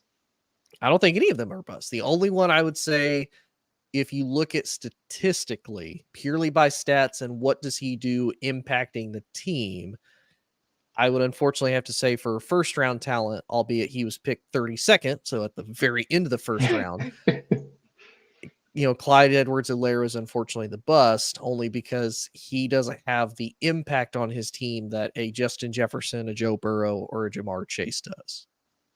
I mean, we're comparing a running back to a wide receiver and a quarterback, though. Also true. That's the other thing. There's so much more that goes into running back than wide receiver. Like, running backs also have to block big defensive tackles coming to take out their quarterback, and wide receivers don't have to do that. Yeah. So, well, and I'll say this too. The last 2 years, they've decreased his carries. So his rookie year, 2020 and 2021, he had 181 carries, then 119 carries, 800 yards rookie year, 517 the next. Only got 4 touchdowns each year. He averaged 4.4, 4.3. Next year, 71 carries, 300 yards, 4.3 yards a carry average, 3 touchdowns, and then this year. So, I mean, like you said, it's kind of hard. It's not really fair to kind of call him a bust as a running back because of what all he has to do and put up with. right. But there's also kind of that notion, like we've talked about with, quarterback, Brock Purdy being, Mr. Irrelevant, but playing like what would be a top pick. Right. This guy's supposed to be a first round running back. He's not really giving you first round running back results. Okay. It's a fair argument. I would argue the Chiefs, the year that they won the Super Bowl, if they didn't have Clyde Edwards-Helaire, I don't think they would have won a lot of those games. Because a lot of those games, I mean, they had Mahomes, but Clyde Edwards-Helaire was making plays from the backfield and going on long runs to set them up to score, or catching it out of the backfield. He was a pivotal part of that offense. Yeah. So I wouldn't call him a bust. If you're comparing him to, say somebody like a Christian McCaffrey or somebody where the stats are just crazy, sure, you can look at him and go, okay, like if you're telling me to take this or CMC, I'm gonna take CMC. But right, the on the other side, CMC's never won a championship. So that's true. Very true. And I mean, if we really want to get technical for that too, you also got to remember the other running back that was with him on the Super Bowl win was LaShawn McCoy, and LaShawn McCoy just suited up. He didn't even get to touch the field, unfortunately, for that win. So, but real quick to kind of finish it off, our last topic, and we already touched on it a little bit earlier, but we'll close the show out with this. Where do you think Bill Belichick goes now that he's out of New England? There have been reports he interviewed with Atlanta. Obviously, Art Smith is completely prepared to write whatever fat check he needs to get Atlanta into any type of competency again. My favorite meme, though, out of that was they had the interview question: can you name a time that you had to overcome some type of adversity in your football career? And he immediately brought up the Super Bowl of being down 28-3. And I was like, oh my God, that would just be the cherry on top. But we know Atlanta's not going to ask that question. There supposedly was a lot of rumors, and I think they're still possible, only because anything is possible in the NFL because owners are crazy, GMs are crazy, etc. He mentioned that he wants to go to a underachieving team to potentially coach them to greatness. So he doesn't want to go to a bad franchise that he has to try to rebuild from the ground up, because obviously he couldn't do that with New England. He wants pieces already there that he feels he is going to take them to the next step to get them to the next place. The first team that everybody, at least on the major mainstream media outlets, have mentioned, because they're also just as big of a name as Bill Belichick, is the Dallas Cowboys. And is Jerry Jones willing to write that check? I will say, as somebody who knows the Cowboys super, super well, and like we talked about, while Jerry is probably prepared to write that big fat check for Bill, Jerry is not going to give up the power to Bill that Bill is probably going to want. Maybe not necessarily as a GM perspective, but as a coach, if I have the owner coming in trying to undermine me or trying to add, little footnotes or add his own little 2 cents, that defeats my purpose of being there as a head coach. So why do Right. you need me there coaching your team if you just basically want to do it? You just don't want to put your name on it. If you want to put your name on it, put your name on it, but don't hire me and then try to put your name on it. I think Bill Belichick retires. Really? You don't think he I tries think he to go retires. for another shot? Because somebody would give him a shot. I think, because here's the thing about it. The league is changing. It's leaning offense. Yes. All the rules are changing to benefit the offense. It is leaning offense. We've seen Bill Belichick now with his chance to rebuild a team, and it hasn't gone well at all. In fact, it's regressed each of these years post Brady. Yep. I think Bill Belichick right now, he wants to coach. I think you give him a couple more weeks, give him a look at the offers, the quarterbacks, what he's going to have to do. He doesn't have GM power anymore. He's got to deal with this person, that person. Jerry Jones, absolutely. Bill Belichick is not built for the Dallas Cowboys. He's absolutely not. Jerry Jones wants a yes man. Jerry Jones wants somebody who's going to allow him to talk. Bill Belichick is the opposite of Jerry Jones. He does not want to talk. He's like Marshawn Lynch as a head coach. I'm just here so I don't get fined. That is Bill Belichick's whole mantra. He didn't even answer the questions that they asked him. He is the opposite of Jerry Jones. Having to deal with the drama of Jerry Jones on top of coach a football team, that is not something that Bill Belichick or Jimmy Johnson or Bill Parcells wanted to do. Yep. Now, Jimmy Johnson and Bill Parcells were good enough coaches to overcome Jerry Jones. I don't think Bill Belichick is. I think he takes a moment, takes the month off, takes the off season. He watches the Super Bowl. He sips on a cocktail. He's made his money. He's set. His kids are set. His kids' are set. Yep. At this point, it's going in for the love of the game, but the game has changed, not in his favor. Yeah. So I think he takes the Nick Saban route. He sips on a couple martinis, watches the games. Maybe he appears as a guest on Fox Sports 1 or on ESPN as a guest analyst or something like that. I think he retires from coaching football. Really? Because there's a couple other places that people mentioned too. Obviously, Atlanta is one, Dallas is one. One that was also interesting that I kind of laughed at, and again, I don't necessarily know if I see it as much because a lot of the same thing. Philadelphia is one. If they fire Nick Sirianni, I'm like, I wouldn't do that. I don't know if I would do that either. Because I think that would be a better fit than Dallas, but yeah.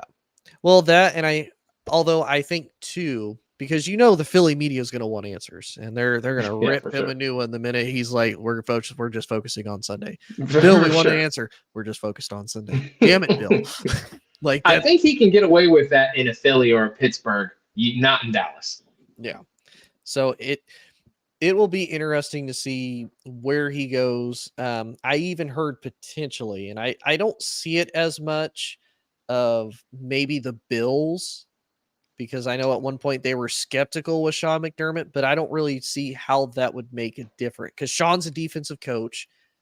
The defense has been a little bit of an issue ever since Leslie Frazier left. It's mainly been when Brian Daboll left with Josh Allen, your offense hasn't produced, and you don't have another weapon other than Stephon Diggs. You have two great tight ends. The problem with the Bills has been injury this year. When they had everybody, the defense was very, very good. But they got injured. Early in the season, they got injured, and they kind of patchworked this defense together. I think Sean McDermott's job depends on this Kansas City Chiefs-Bills outcome. Yes. If they beat the Chiefs, he's safe. If they don't beat the Chiefs, I think he's out. Yeah. Because we've seen this movie before. 13 seconds is a blemish that will be on Sean McDermott and Josh Allen for the rest of their careers. Yep. So, but I just see Bill just riding off into the sunset. Here's the last thing I will say, though, that I think is the only thing that would keep Bill from retiring is I think the narrative of Bill isn't successful with Tom Brady kind of eats at him a little bit. And here's why I say that. you amassed great accolades for the 20 years that Brady was there. You won 6 Super Bowls, you're close to 300 career wins. You were fantastic. You created one of the best dynasties we've ever seen, probably will never be created again. Now, in Bill's mind, rightfully so, he's like, I had a hand in this. I'm part of why we got to that point. And you're not wrong, Bill. You're not wrong. But then when we said, okay, it's 50-50 because neither one has left New England, neither one has had any other success outside of New England, what's going to happen? Tom Brady goes to Tampa Bay, leads them to a Super Bowl, wins a Super Bowl, and keeps them competing for Super Bowls all the way up until he retires. Right. Bill has had the exact opposite. New England regresses, doesn't even sniff the playoffs for 3 out of the 4 years that Brady is gone. So for Bill, at minimum, he's like, look, I want to at least show that I'm also a part of this, that if I take a team to a Super Bowl, I think to Bill, if he even takes them to a Super Bowl, maybe not necessarily win, but takes them there, Bill can say, hey, it was also me, not just Tom. Well, the narrative, what you said is it's a good argument, but we have seen the results at this point. The narrative was brewing that first year after Tom Brady won the Super Bowl with Mac Jones. He was an All-Pro that year. Yeah. So it was like, okay, here come the Patriots again. Yeah. And no. Now they've regressed completely with a lot of a similar team. If I'm Bill Belichick, yes, it eats at you, but you still have the championship. Like nobody's taking the Super Bowl rings, accolades, trophies, seasons away from you at this point. Why go to another team and risk because the thing that makes good teams good is the offensive coordinator and the quarterbacks. Mm-hmm. With New England, he had all the support of the owner, GM power, great offensive coordinator, great quarterback. Yep. Since then, what has changed? No offensive coordinator, no quarterback. So now you have to go into a new team, learn a whole new system, get a new offensive coordinator, build a relationship with another quarterback, and that first couple of years is going to be tough. Mm-hmm. I don't see it. It sounds on paper, it's like, where's it going to go? Because this is the GOAT coach of the NFL. If I'm Bill Belichick, you're in your 70s. I mean, you've won 6 Super Bowls. It was a good run. It was a great run. The team that you won the Super Bowls with no longer believes you can get it done. It's time to retire. I mean, and I agree with you. I think if he goes to a team and it's bad, it's going to hurt his legacy. Right. Even though, yes, he still has 6 Super Bowls. No other coach has ever done that. Probably never going to do that. Right. Barring anything crazy happening. But it's also one of those, it's kind of like what we talked about with Diggs and with Bland. It's a 50-50 shot. Because I think if you go to somewhere like Atlanta, or if you go somewhere like LA with the Chargers, it's teams that on paper, they have great pieces available. You look at Atlanta, they've got Drake London. They've got Kyle Pitts. They've got Bijan Robinson just on the offense. They just need a quarterback. Their O-line's not terrible. Their defense is kind of old. They spent money on Jesse Bates. Bad division. So, I mean, you've got potential there. You're going to have a super supportive owner that's going to pretty much give you whatever you want. He'll probably even override the GM to get you whatever you want. So, I mean, much like they did in New England. Yes. So you've kind of got good building blocks there, a lot better than what you made in New England. Or you've got Los Angeles. You've got a franchise quarterback. You've got a good running back. You've got 2 solid wide receivers, a good left tackle, a pretty decent offensive line, and a lot of defensive pieces there that are talented in a tougher division. Mm-hmm. But overall, again, you're going to have probably a very supportive owner. The GM is going to be new, so you're going to be able to work pretty hand in hand with whatever new GM comes into town. So, I mean, to me, it's a 50-50 shot. Like he could either be successful and get close, or at least build these organizations kind of back up, or like you said, it could potentially flop. And not only did you flop your 4 years post Brady, but now you went to another organization and proved that you are nothing without Tom Brady, unfortunately. And the thing about it too is I think it's weird to say this, but I think we're really underestimating how good and how coachable and how determined and resilient Tom Brady actually was. Mm-hmm. Because the generation that he came out of, you could be incredibly hard on your quarterbacks. Yes. And on a Tom Brady in particular, he will take accountability. He is self-aware. He will look in the mirror and say, I did this wrong. I got to get better. He will turn around and yell at the receivers who aren't in the right place and take guys who are not good and be like, you either play or you're not playing with me. Yeah. What other quarterback is going to do that on the list of places that are options? Atlanta doesn't even have a quarterback. And Justin Herbert is closer to a Brock Purdy than he is a Tom Brady. The highlights or the stats are there with Justin, but Brock Purdy has more playoff wins than Justin, which is inexcusable for an elite quarterback. You're not going to, at 70 years old, when you're Bill Belichick, you're not going to go into Los Angeles and start to relate to these young guys. You're 70. You're 70 years old. It's a different class of generation.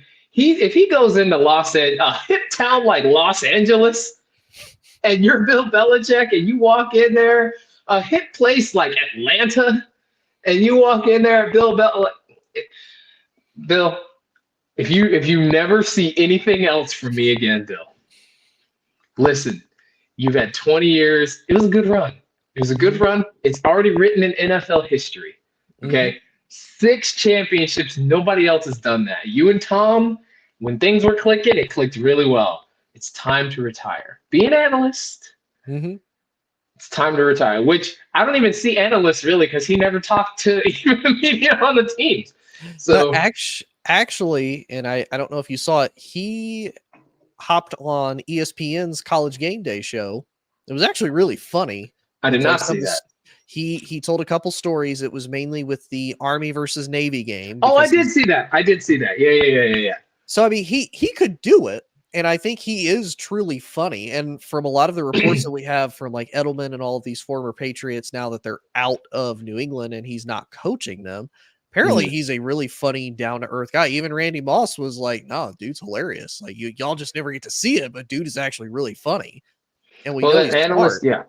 And I don't think he's helping himself by trying to coach another team. I think he should retire, be an analyst, do like a Good Morning Football or something like that, because the places will want him. You got the greatest coach of all time in the NFL. He's going to have his pick of the litter. But what you don't want to do is go to an Atlanta, go to a LA, go to a Chicago. Well, Chicago's keeping their guy. Go to a place, a Dallas, go to a place where the expectations are then high. You then don't meet the expectations. And now you've stained your legacy, and it becomes, oh, well, without Tom Brady, what is Bill really? Right now, the excuse is he lost the GOAT.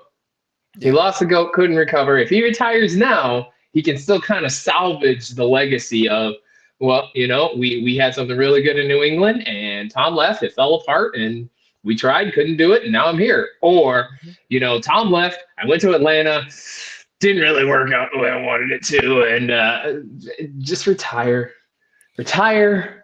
live your life. Analyst is a stress-free in comparison to football coach. It's stress-free. Yeah.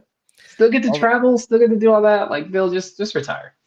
Although you never know, because I mean we've seen guys do it, and they they'll have a bad last year and then they retire, and it's like we kind of forget about that. We just remember the good times. Like nobody's really gonna ever remember Brady's last season in Tampa Bay. Like they went 8-9, they got destroyed by the Cowboys first game of the playoffs. Tom Brady looked terrible. Nobody's gonna remember that. They're gonna remember 6 Super Bowls New England, 1 Super Bowl for Tampa after he left. that's going to be Tom Brady's legacy forever and ever, no matter what. And I mean, same with LT, like, LaDainian Tomlinson, not Lawrence Taylor. LT played on the Jets and he had a couple good seasons, but what do we really remember him for? We remember him being on the Chargers. Right. So, I mean, it's possible. And I think for Bill, that would probably be what happens. But for everybody, at least in today's current age, probably this current generation, not 10 years from now, they're, they won't know anything different other than Bill Belichick being the greatest Patriots coach and greatest NFL coach to have played, coach the game anyway. So, and that's why I think he should retire. I could see it. I mean, I could see both arguments because, again, you never know. Maybe I would almost see it kind of like a gambler in Vegas. Like, man, if I do one more draw, man, that might be the one. Might be the one. I might get it. I will say this.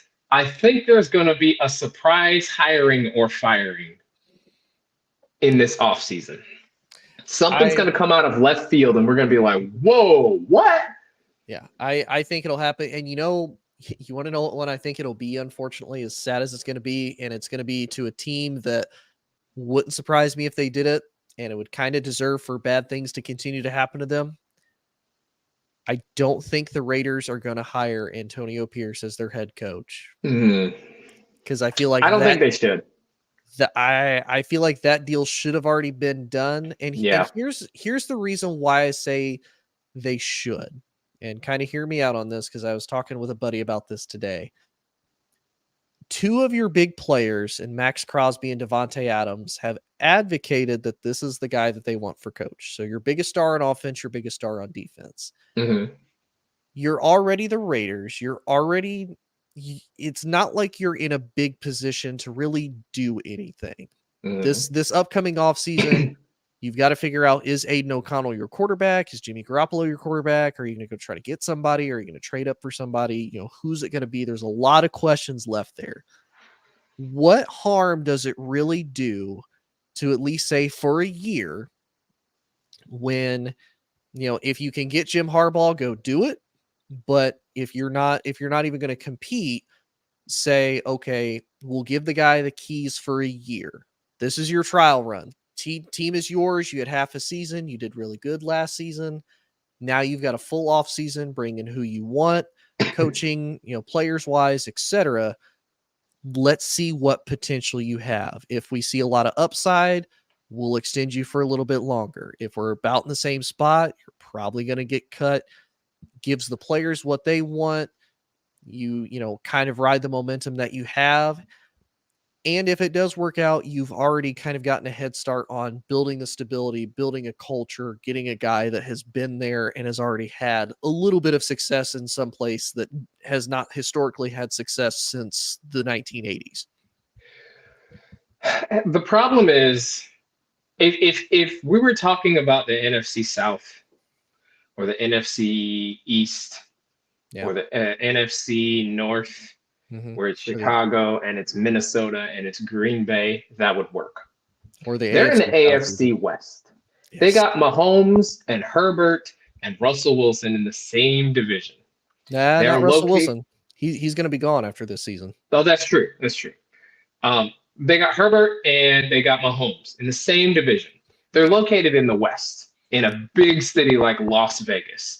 Becomes a very distracted city when you're not winning, and they have a lot of other teams to put money into. That's a very rich city. Yes.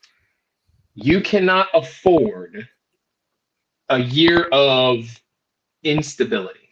I think the Raiders are holding out for Jim Harbaugh, which is why they haven't hired somebody yet.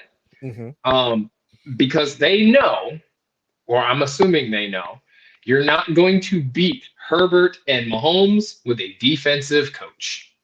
True. They got Sean Payton as the head coach.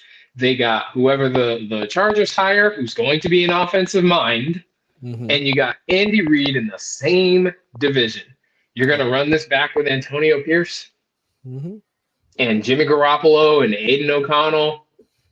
You're the bottom, like you're at the bottom every year. The longer that you do that, and they know that. They're not trying to be at the bottom. Right. They're trying to be in the headlines. Yeah. That's why I say they're holding out.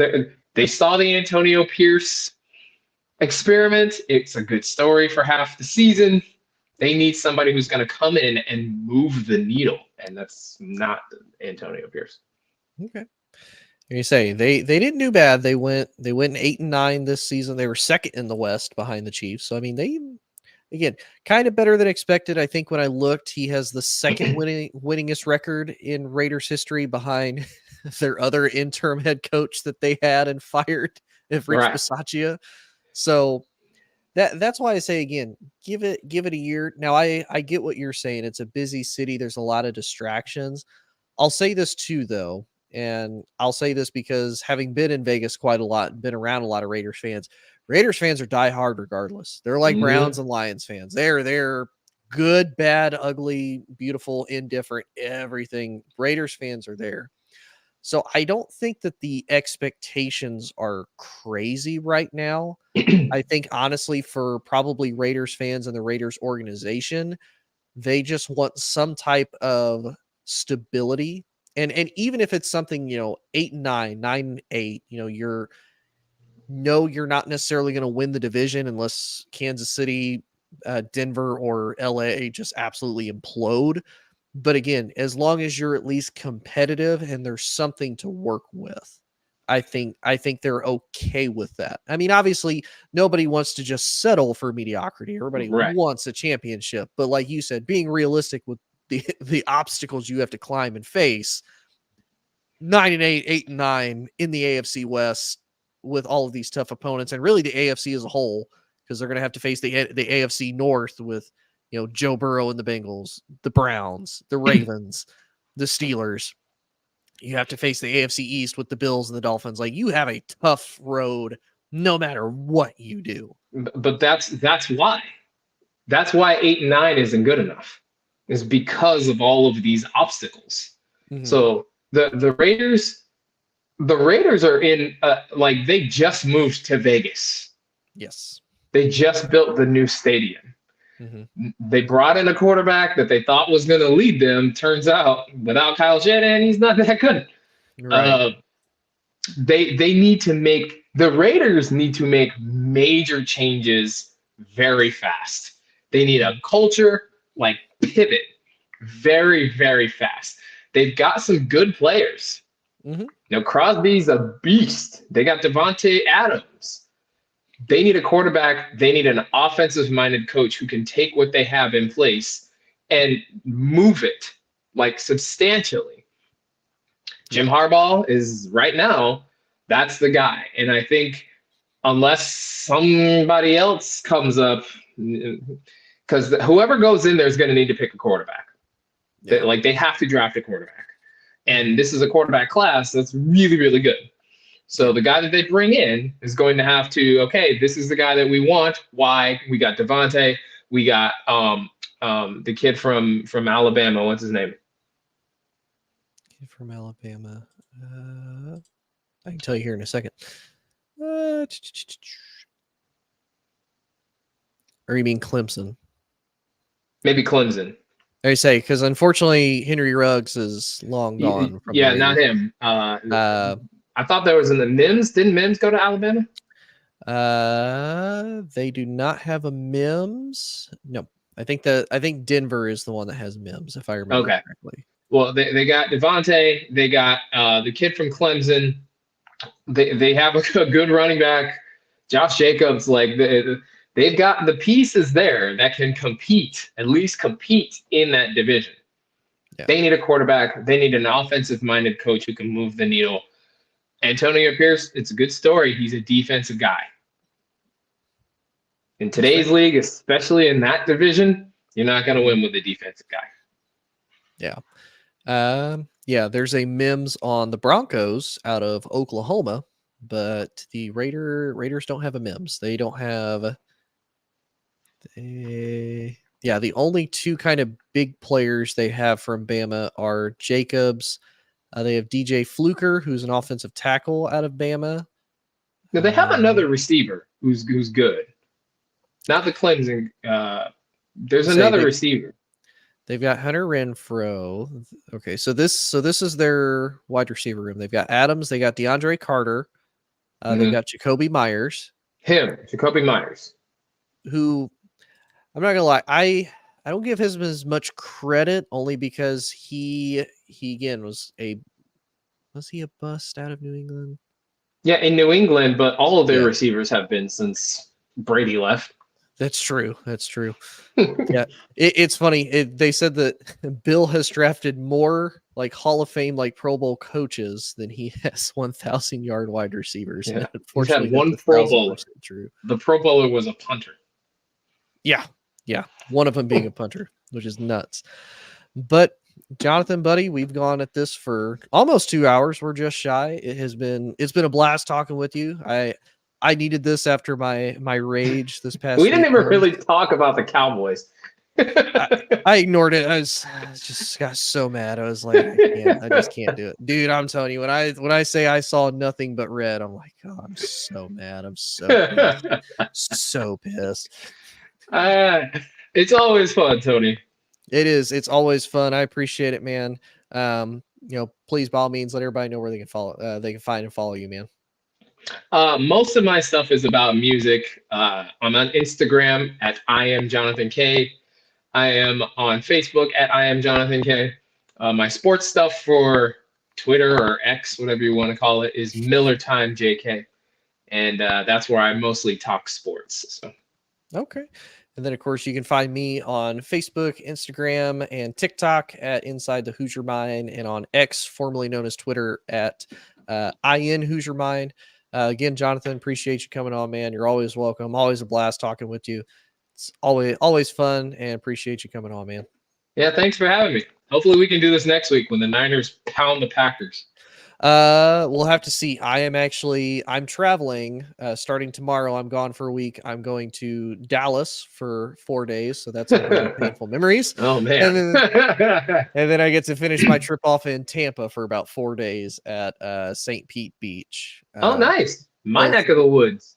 Both for different job opportunities. So awesome. So yeah, if you're there, I think we have a couple free days. So if we're there, I'll have to hit you up, see if we can have dinner or something like that, man. Yeah, for sure.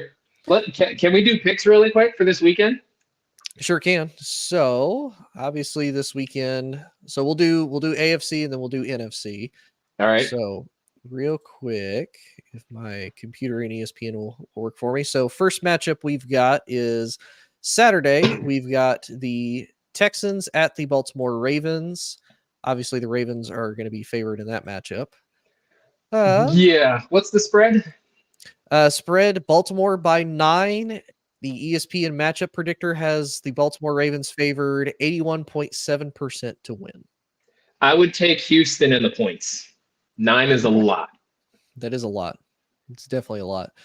And then Sunday night, the late night game is the Bills versus the Chiefs.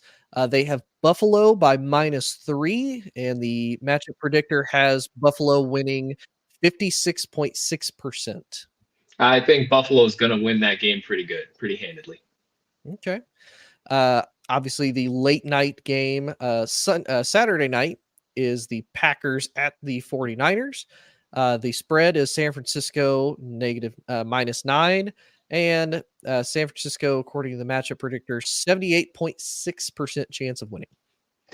I know I just said that 9 is a lot. In this case, I'm taking the Niners and the points.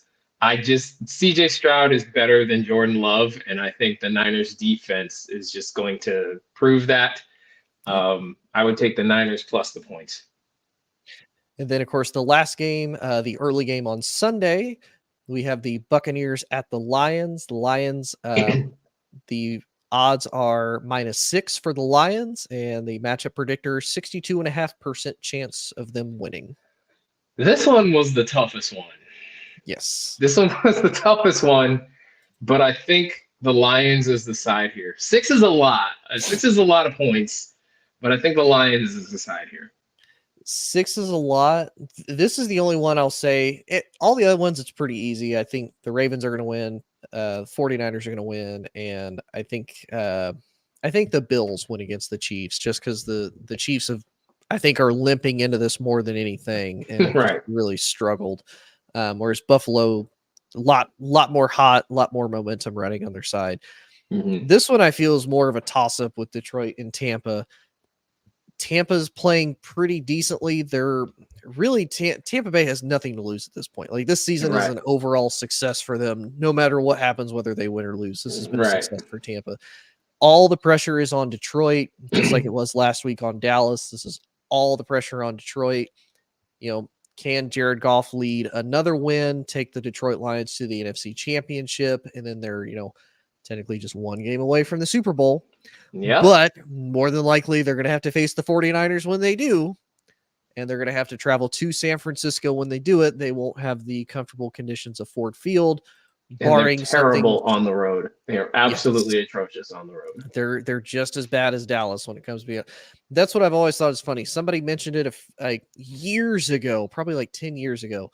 The closest comparison to the Dallas Cowboys in the NFC is the Detroit Lions, as far as some of the talent that they've had, some of the potential, even the color scheme. It's like I'm kind of looking at it, I'm like, oh my God. That can't feel They're good. so right. Like I hate to say it. They're just so freaking right.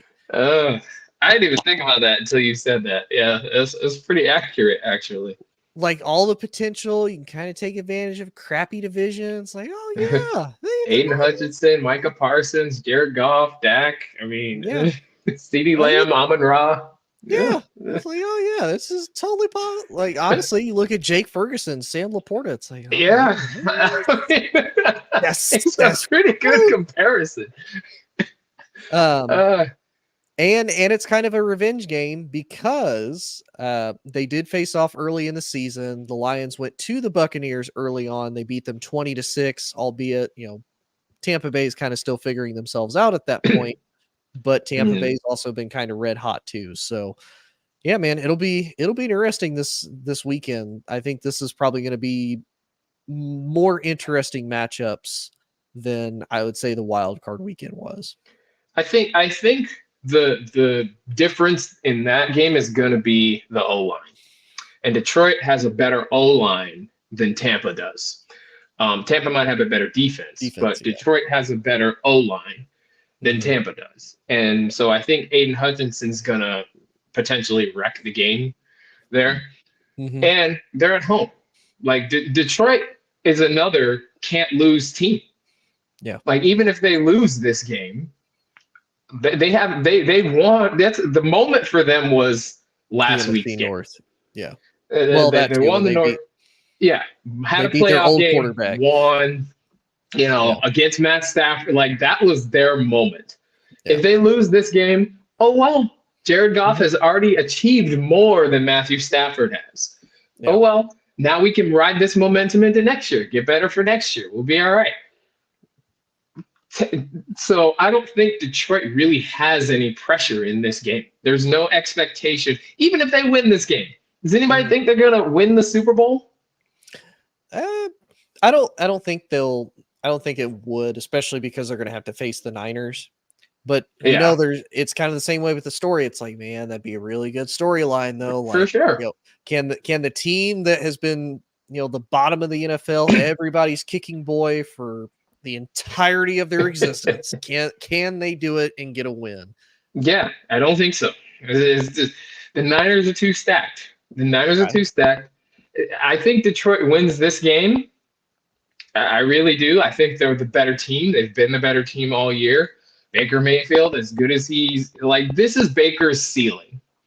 Yeah. First playoff win, surprise somebody. Now there's no surprises, and we've got a defense this time. Yeah. Kind of the same with the Cowboys. The Packers. First playoff win, Jordan Love. Oh my God. He's the best thing since Aaron Rodgers. We surprised a barely above average Cowboys team, and now you're playing a team that is absolutely above average. They're great, as a matter of fact. They got Pro Bowlers everywhere. Okay, let's and we're coming back to reality this week. I'm just saying, man, if Baker wakes up feeling dangerous, the Lions are in trouble.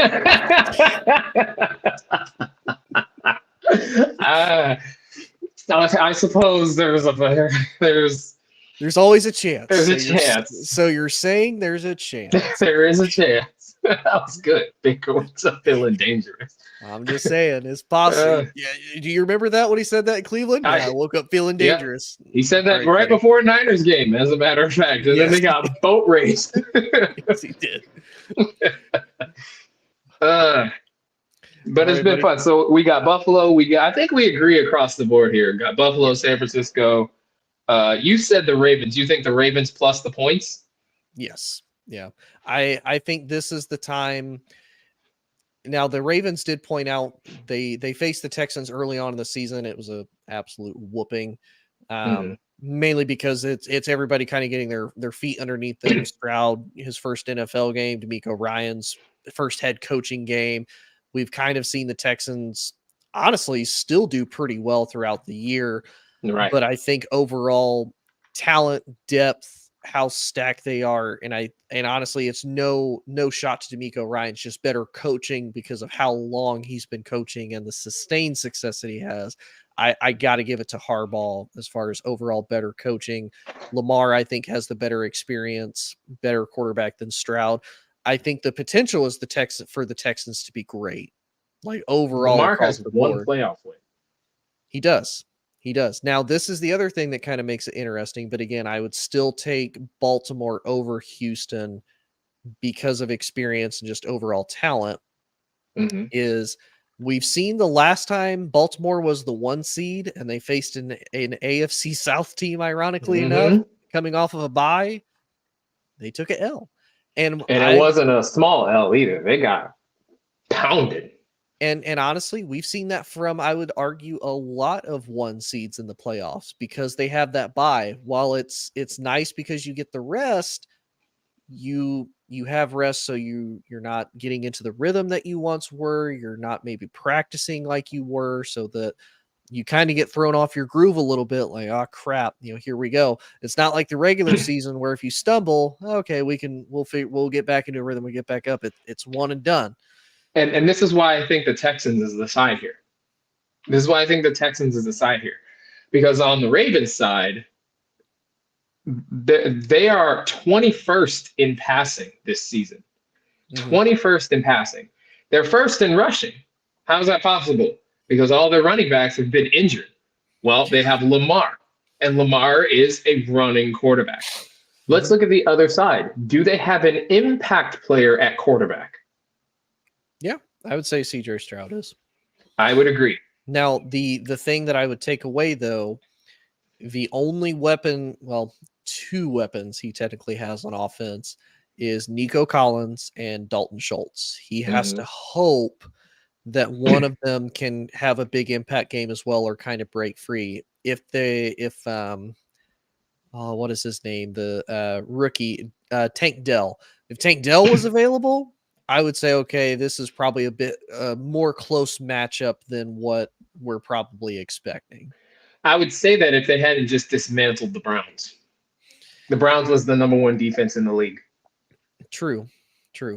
But I think, too, with Houston, they have an opportunistic defense as well. That's where a lot of that DeMeco Ryans, San Francisco 49ers coaching comes into play. It's very opportunistic.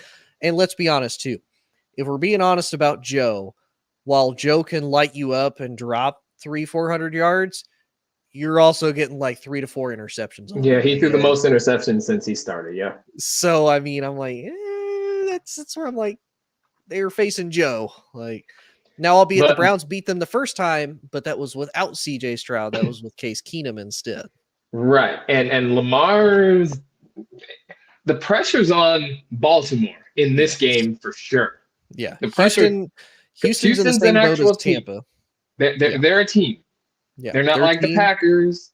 Like they have a quarterback. They have this.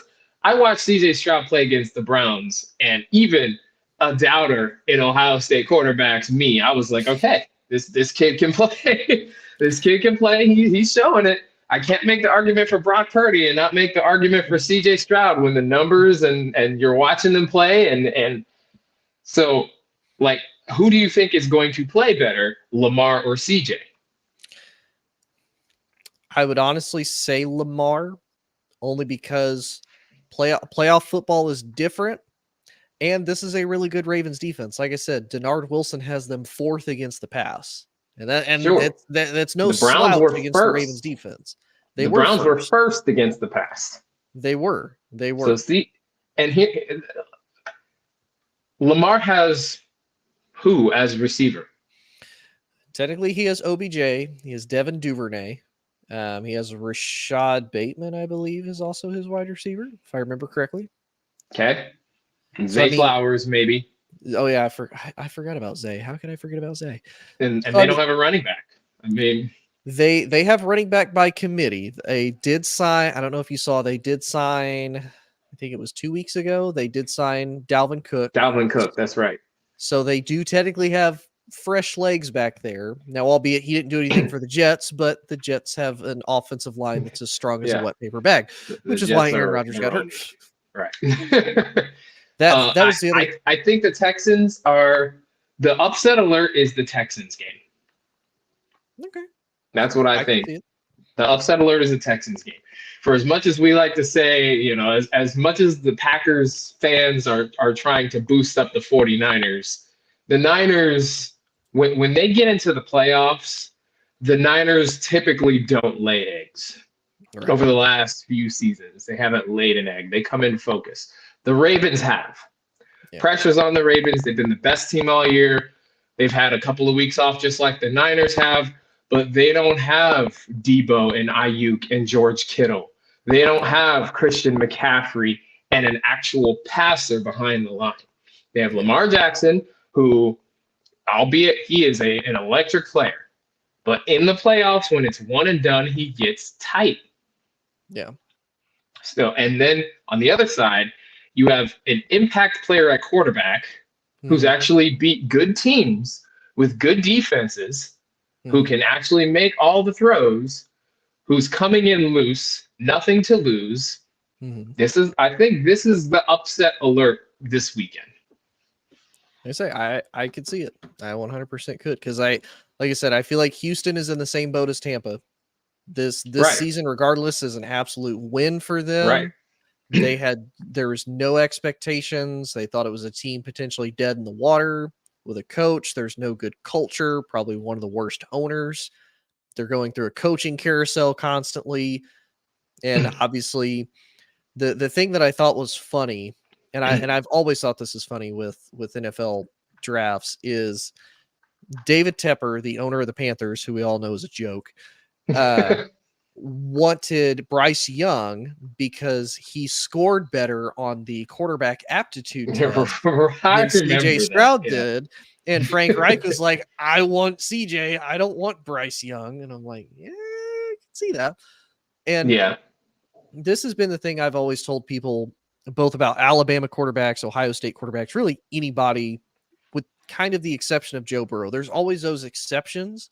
But for the most part, when I look at a lot of these Alabama and Ohio State quarterbacks, I'm like, you have to remember, they're surrounded by 5-star talent on every single side of the ball, at every single part of the position. They are surrounded by 5-star talent everywhere, almost always first-round picks. And again, a complimentary first-round pick defense on the other side of the ball. It's like Bryce Young. I'm like, yeah, he's not going to be good. You're going to Carolina. You got no weapons. It's not going to be good. He's small. And he's a small dude, and he did not have a good season. CJ Stroud, bigger dude. I'm like, okay, you've got a little bit more upside with the Texans, with D'Amico, the Houston, because I'll say this too. I liked Lovie Smith. I thought Lovie Smith was a good coach, albeit the record doesn't say that. It looked as if Houston played better for Lovie than I had seen them play for in a very long time, ever since they were doing fairly decent with Bill O'Brien as the head coach. I feel like Lovie really did a good job for them, both as defensive coordinator and then eventually as head coach. Right. But yeah, I've said it before, when Trevor Lawrence went number 1 and then the Jets took Zach Wilson, they're like, oh, Zach Wilson's so much better than Justin Fields. I'm like, no, he's not. Justin's the second best quarterback in this draft. I'm just so happy he doesn't have to have his career die with the Jets. I mean, it may or may not die with the Bears. I'm hoping it doesn't, because to me that makes 0 sense. But the only other thing that I'll say about this this Texans Ravens game that makes me nervous about calling the upset alert is dome teams typically don't do well against Bad weather. non-dome teams. Yes. And Baltimore, I don't know what the temperature is going to be or is projected to be. Do they have that here? It's usually pretty cold in Baltimore. Having lived in DC, so just south of Baltimore, it gets pretty cold there in the January time frame. Let me see. Weather-wise, it's expected to be 28 degrees and cloudy. Okay, so that's not bad. Now, the flip side of that is C.J. Stroud played at Ohio State. Yes. So he's used to it. He's used to cold. Yeah. And he's probably going to have some people there at the game for him. And if Baltimore, again, number 1 seed, if they start slow, suddenly the crowd starts to murmur a little bit, and they have kind of a PTSD thing going on here. And Lamar's not that type of a passer. We might be looking at a game where it's like, uh-oh. Right. So just keep an eye on that. I agree. We could see it. But yeah, man, it's been great. We'll definitely have to catch up next week or week after when I come back. That'll probably be about the NFC and AFC championship game levels. So we'll see what holds true this weekend and what comes out. We'll find out. It's gonna be exciting to see. Just want you to know I'm rooting for you. Yeah, go Niners. Niner gang. I'm hoping, man. It's been 30 years too. So hey, y'all. That was the funniest thing when I had a 49ers fan point that out too. He's like, as much crap as I get the Cowboys, we won it 1 year before y'all, and we ain't won it since. Yeah, we've been close though. Y'all been back to 2 at least. Y'all can say that you've been back to 2. Yeah, I'm hoping this is the year. I think this is.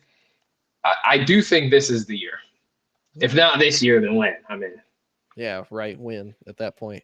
But that's a discussion for another day, though, man. But again, thank you for coming on. It's been a blast as always. Hope everybody enjoyed watching, and we will see y'all next time. See ya.